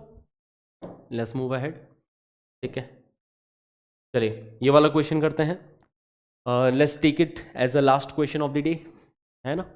चलिए, तो ये भी बड़ा ही इंटरेस्टिंग सा क्वेश्चन है। मैट्रिक्स ए दे रखा है, मैट्रिक्स बी दे रखा है 1 0 आयोटा 1 आयोटा, जहाँ पे अंडर रूट ऑफ -1 के इक्वल होता है। एक मैट्रिक्स क्यू दे रखा है which is A transpose into B into A. Then the inverse of this matrix, है ना, then inverse of the matrix इस मैट्रिक्स का इनवर्स पूछा गया है इज इक्वल टू, ओके, यहां पे 4 ऑप्शंस भी होने चाहिए, मेरे ख्याल से ऑप्शंस मिसप्रिंट हो गए, मतलब प्रिंट ही नहीं हुए, डिलीट हो गए, बट कोई बात नहीं, अपन वैल्यू निकालते हैं कि भैया इस मैट्रिक्स के इनवर्स की वैल्यू क्या आएगी, let's find it out. Okay, now a into Q की पावर 2021, a इंटू क्यू की पावर 2021, क्यू क्या है ना, देखो क्यू की पावर 2021 मतलब हो गया कि क्यू को अपन मल्टीप्लाई कर रहे हैं ना, क्यू को अपन मल्टीप्लाई कर रहे हैं कितनी बार, 2021 बार मल्टीप्लाई कर रहे हैं, इनटू ए ट्रांसपोज यहां पे बैठा है, देखो इसी की वैल्यू, इसी के इनवर्स की वैल्यू निकालनी है ना, इसी के ही इनवर्स की वैल्यू बतानी है। आप एक काम करो, पहले इसकी वैल्यू बता दो, फिर इसके इनवर्स की वैल्यू अपन लोग इजीली बता देंगे। So let's find the value for this. तो Q into Q into Q into Q 2021 times multiply हो रहा है। ओके, क्यू की वैल्यू क्या है, क्यू है ए ट्रांसपोज, है ना, क्यू की वैल्यू मैं यहां पे रख रहा हूं A transpose into B into A, ठीक है, तो क्यू की वैल्यू रख दी, फिर अगले वाले क्यू की भी वैल्यू रख दो, A transpose into B into A, value रख दी, अगले वाले की भी वैल्यू रख दोगे इसी तरीके से आखिरी वाले की भी वैल्यू रखोगे, तो A transpose into B into A, ये आखिरी वाले क्यू की वैल्यू है, ठीक है, मल्टीप्लाइड बाई ए ट्रांसपोज लिख रखा है। देखो ये जो क्यू की पावर 2021 था ना, क्यू की वैल्यू अपन रखते चले गए। अब जब वैल्यू रखी तो यहां पे दिखाई दे रहा है कि यार ए ट्रांसपोज वाला सीन बैठ रहा है, ए इंटू ए ट्रांसपोज, ठीक है, दिख रहा है यार ए ट्रांसपोज से मल्टीप्लाई हो रहा है, यहां पे भी ए ट्रांसपोज से मल्टीप्लाई हो रहा है, यहां पे भी लास्ट में देखा जाए तो ए ट्रांसपोज से मल्टीप्लाई हो रहा है, इससे पिछले भी देखो यह भी ए ट्रांसपोज से मल्टीप्लाई हो रहा होगा। तो बेसिकली ए ट्रांसपोज का प्रोडक्ट आ रहा है सब जगह। अब ए इंटू ए ट्रांसपोज, ए क्या है, ए मैट्रिक्स ये रही, इसको अगर खुद के ट्रांसपोज के साथ मल्टीप्लाई करेंगे तो क्या मिलेगा, ठीक है, तो लेट्स फाइंड इट आउट कि ए ट्रांसपोज की वैल्यू है क्या, है ना, जो शोर मचा हुआ है यहाँ पे ए ट्रांसपोज का एक्चुअली है क्या, लेट्स फाइंड इट आउट। तो ए है 1/√5, 1/√5, 2/√5, ठीक है, माइनस 2/√5, 1/√5, ये हो गया मैट्रिक्स ए इनटू मैट्रिक्स ए का ट्रांसपोज 1/√5, 2/√5, माइनस 2/√5, 1/√5, है ना, ट्रांसपोज ले लिया। ट्रांसपोज लेना आता है कि फर्स्ट रो को फर्स्ट कॉलम में लिख देंगे, सेकंड रो को सेकंड कॉलम में लिख देंगे, तो इस तरीके से अपन लोग ट्रांसपोज ले लेते हैं, करेक्ट है। सबसे पहले फर्स्ट रो को फर्स्ट कॉलम से मल्टीप्लाई करेंगे बच्चा लोग, तो फर्स्ट रो को जब फर्स्ट कॉलम से मल्टीप्लाई किया तो 1/√5 इंटू 1/√5 1/5 हो जाएगा, 2/√5 इंटू 2/√5 4/5 हो जाएगा। तो देखो 1/5 प्लस 4/5 बन रहा है, 1/5 प्लस 4/5, यहां पे ये पहला एलिमेंट इधर 1 मिल गया। वैसे ही देखो जब इसको सेकंड कॉलम के साथ मल्टीप्लाई करोगे तो 1/√5 इंटू माइनस 2/√5, है ना, मतलब माइनस 2/5, और ये भी माइनस, ये प्लस 2/5 बन रहा है, तो माइनस 2/5 प्लस 2/5, ये वाला एलिमेंट अपने पास कितना मिल रहा है, 0 मिल रहा है, ठीक है।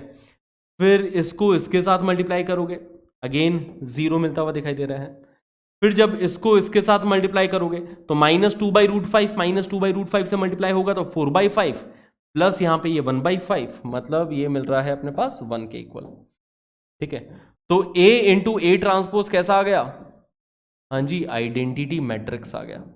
इसी टाइप की मैट्रिक्स को अपन ऑर्थोगोनल मैट्रिक्स बोलते हैं, है ना, इसी टाइप की मैट्रिक्स को अपन ऑर्थोगोनल मैट्रिक्स बोलते हैं, ठीक है। तो ए ट्रांसपोज आइडेंटिटी मैट्रिक्स के इक्वल आ गया, तो भैया इसकी जगह आइडेंटिटी रख दो, इसकी जगह आइडेंटिटी रख दो, है ना, आइडेंटिटी बन गया। तो ये सारी आइडेंटिटी है, तो क्या बच गया अपने पास में, बी बच गया बच्चा लोग, देखो बी बी, यहां पे भी बी, तो बी बच रहा है बस, B into B and so on 2021 times. तो बेसिकली बी की पावर 2021 बच गया ये, है ना। तो इसकी वैल्यू निकाली, इसकी वैल्यू किसके इक्वल आ रही है, बी की पावर 2021 के इक्वल आ रही है। तो B raise to the power 2021 की वैल्यू निकालनी होगी, मैट्रिक्स भी हमारे सामने गिवन है, तो let's find the value for B raise to the power 2021, ठीक है।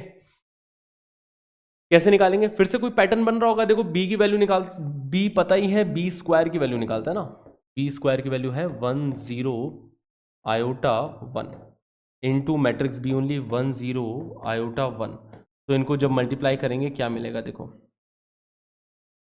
है ना, इनको जब मल्टीप्लाई किया तो this into this 1 into 1 plus 0 into iota, 1 into 1 plus 0 into iota मतलब 1 मिल जाएगा।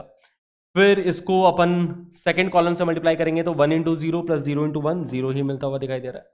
ठीक है, फिर इसको इसके साथ मल्टीप्लाई करेंगे तो देखो iota into 1 plus 1 into iota, iota into 1 plus 1 into iota मतलब यहाँ पे ये 2 आयोटा मिल गया।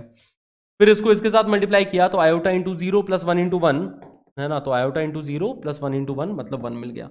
तो ये अपने पास बी स्क्वायर की वैल्यू आई। ठीक है, बी और बी स्क्वायर की वैल्यू में क्या फर्क है, यहाँ पे आयोटा की जगह 2 आयोटा मिल गया। ओके, इसी तरीके से बी क्यूब की वैल्यू निकालेंगे, है ना। जैसे बी क्यूब की वैल्यू कैलकुलेट करें तो बी क्यूब आ जाएगा B square 102 iota 1 B square into B, B है 10 आयोटा 1। ठीक है, तो जब फर्स्ट रो को फर्स्ट कॉलम से मल्टीप्लाई करेंगे तो यहाँ पे 1 मिल जाएगा, जब फर्स्ट रो को सेकंड कॉलम से मल्टीप्लाई करेंगे 0 मिलेगा।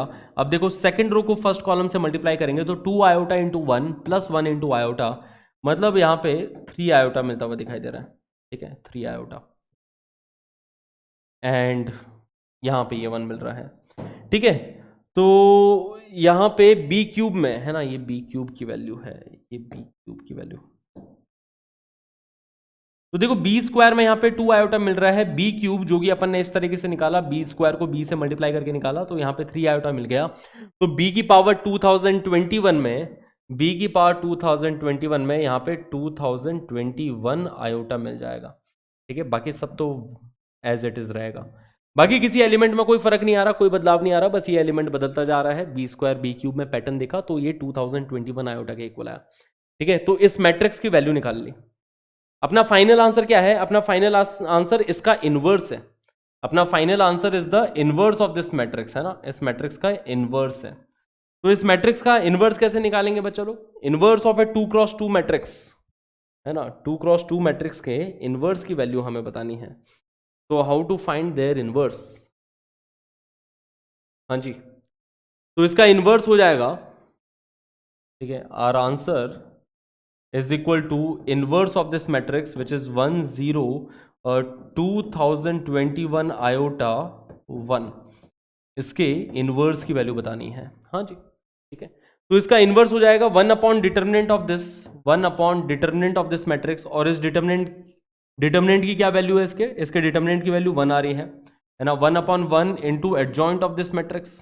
ठीक है, और इस मैट्रिक्स का एडजॉइंट क्या होगा, है ना, याद है आपको, जैसे अगर मेरे को बी इनवर्स निकालना होता है तो बी इनवर्स आता है 1 upon determinant of B into adjoint of B, और 2x2 मैट्रिक्स के एडजॉइंट निकालना तो बड़ा ही सिंपल काम है। इसका देखो डिटर्मिनेंट तो 1 ही मिल रहा है, और इसका एडजॉइंट निकालने के लिए क्या करेंगे कि डायगोनल एलिमेंट्स को इंटरचेंज कर देते हैं। तो डायगोनल एलिमेंट्स यहाँ पे 1 1 बन गया, और ऑफ डायगोनल एलिमेंट्स का साइन बदल देते हैं, तो ये बन जाएगा -2021 आयोटा, और ये 0 का 0 ही रहेगा, 0 का साइन तो ये बनेगा।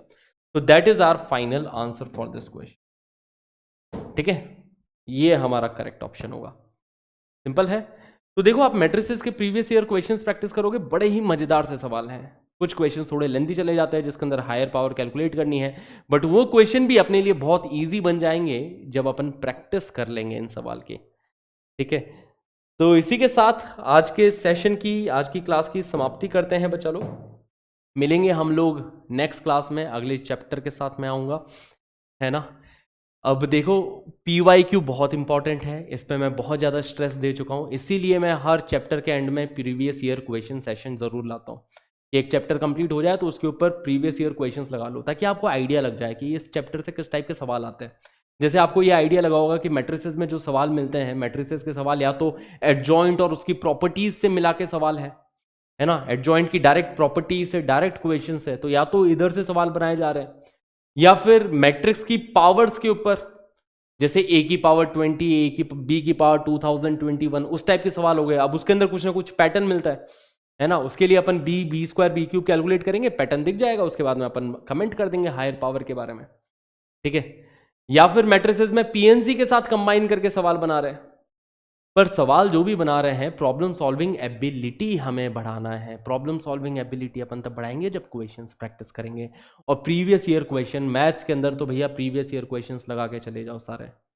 ठीक है, कुछ ज़्यादा वेरिएशन नहीं आएगी। जब एक बार अपने को सवाल प्रैक्टिस करने की आदत हो जाती है ना, कुछ ज़्यादा बदलाव आएगा नहीं। इसी के मिलते जुलते सवाल आपको फिर से दिखाई देंगे आपके पेपर में, ठीक है। कॉन्सेप्ट वही यूज होगा, बस उसकी शक्ल बदल जाएगी, है ना। रिश्ते नए सोच, है ना, रिश्ते वही सोच नहीं है, इस टाइप का, है ना। समझ में आ रही बात है। तो पैटर्न आपको वही देखने को मिल जाएगा सवालों के अंदर। तो प्रीवियस ईयर क्वेश्चंस की अच्छे से प्रैक्टिस करें। मिलते हैं बच्चा लोग अगले सेशन में। तब तक के लिए पढ़ाई करते रहें, be positive and keep studying. See you guys in the next session. Till then, this is your math teacher Kundan Mankar signing off. Tada, bye bye. Have a great day.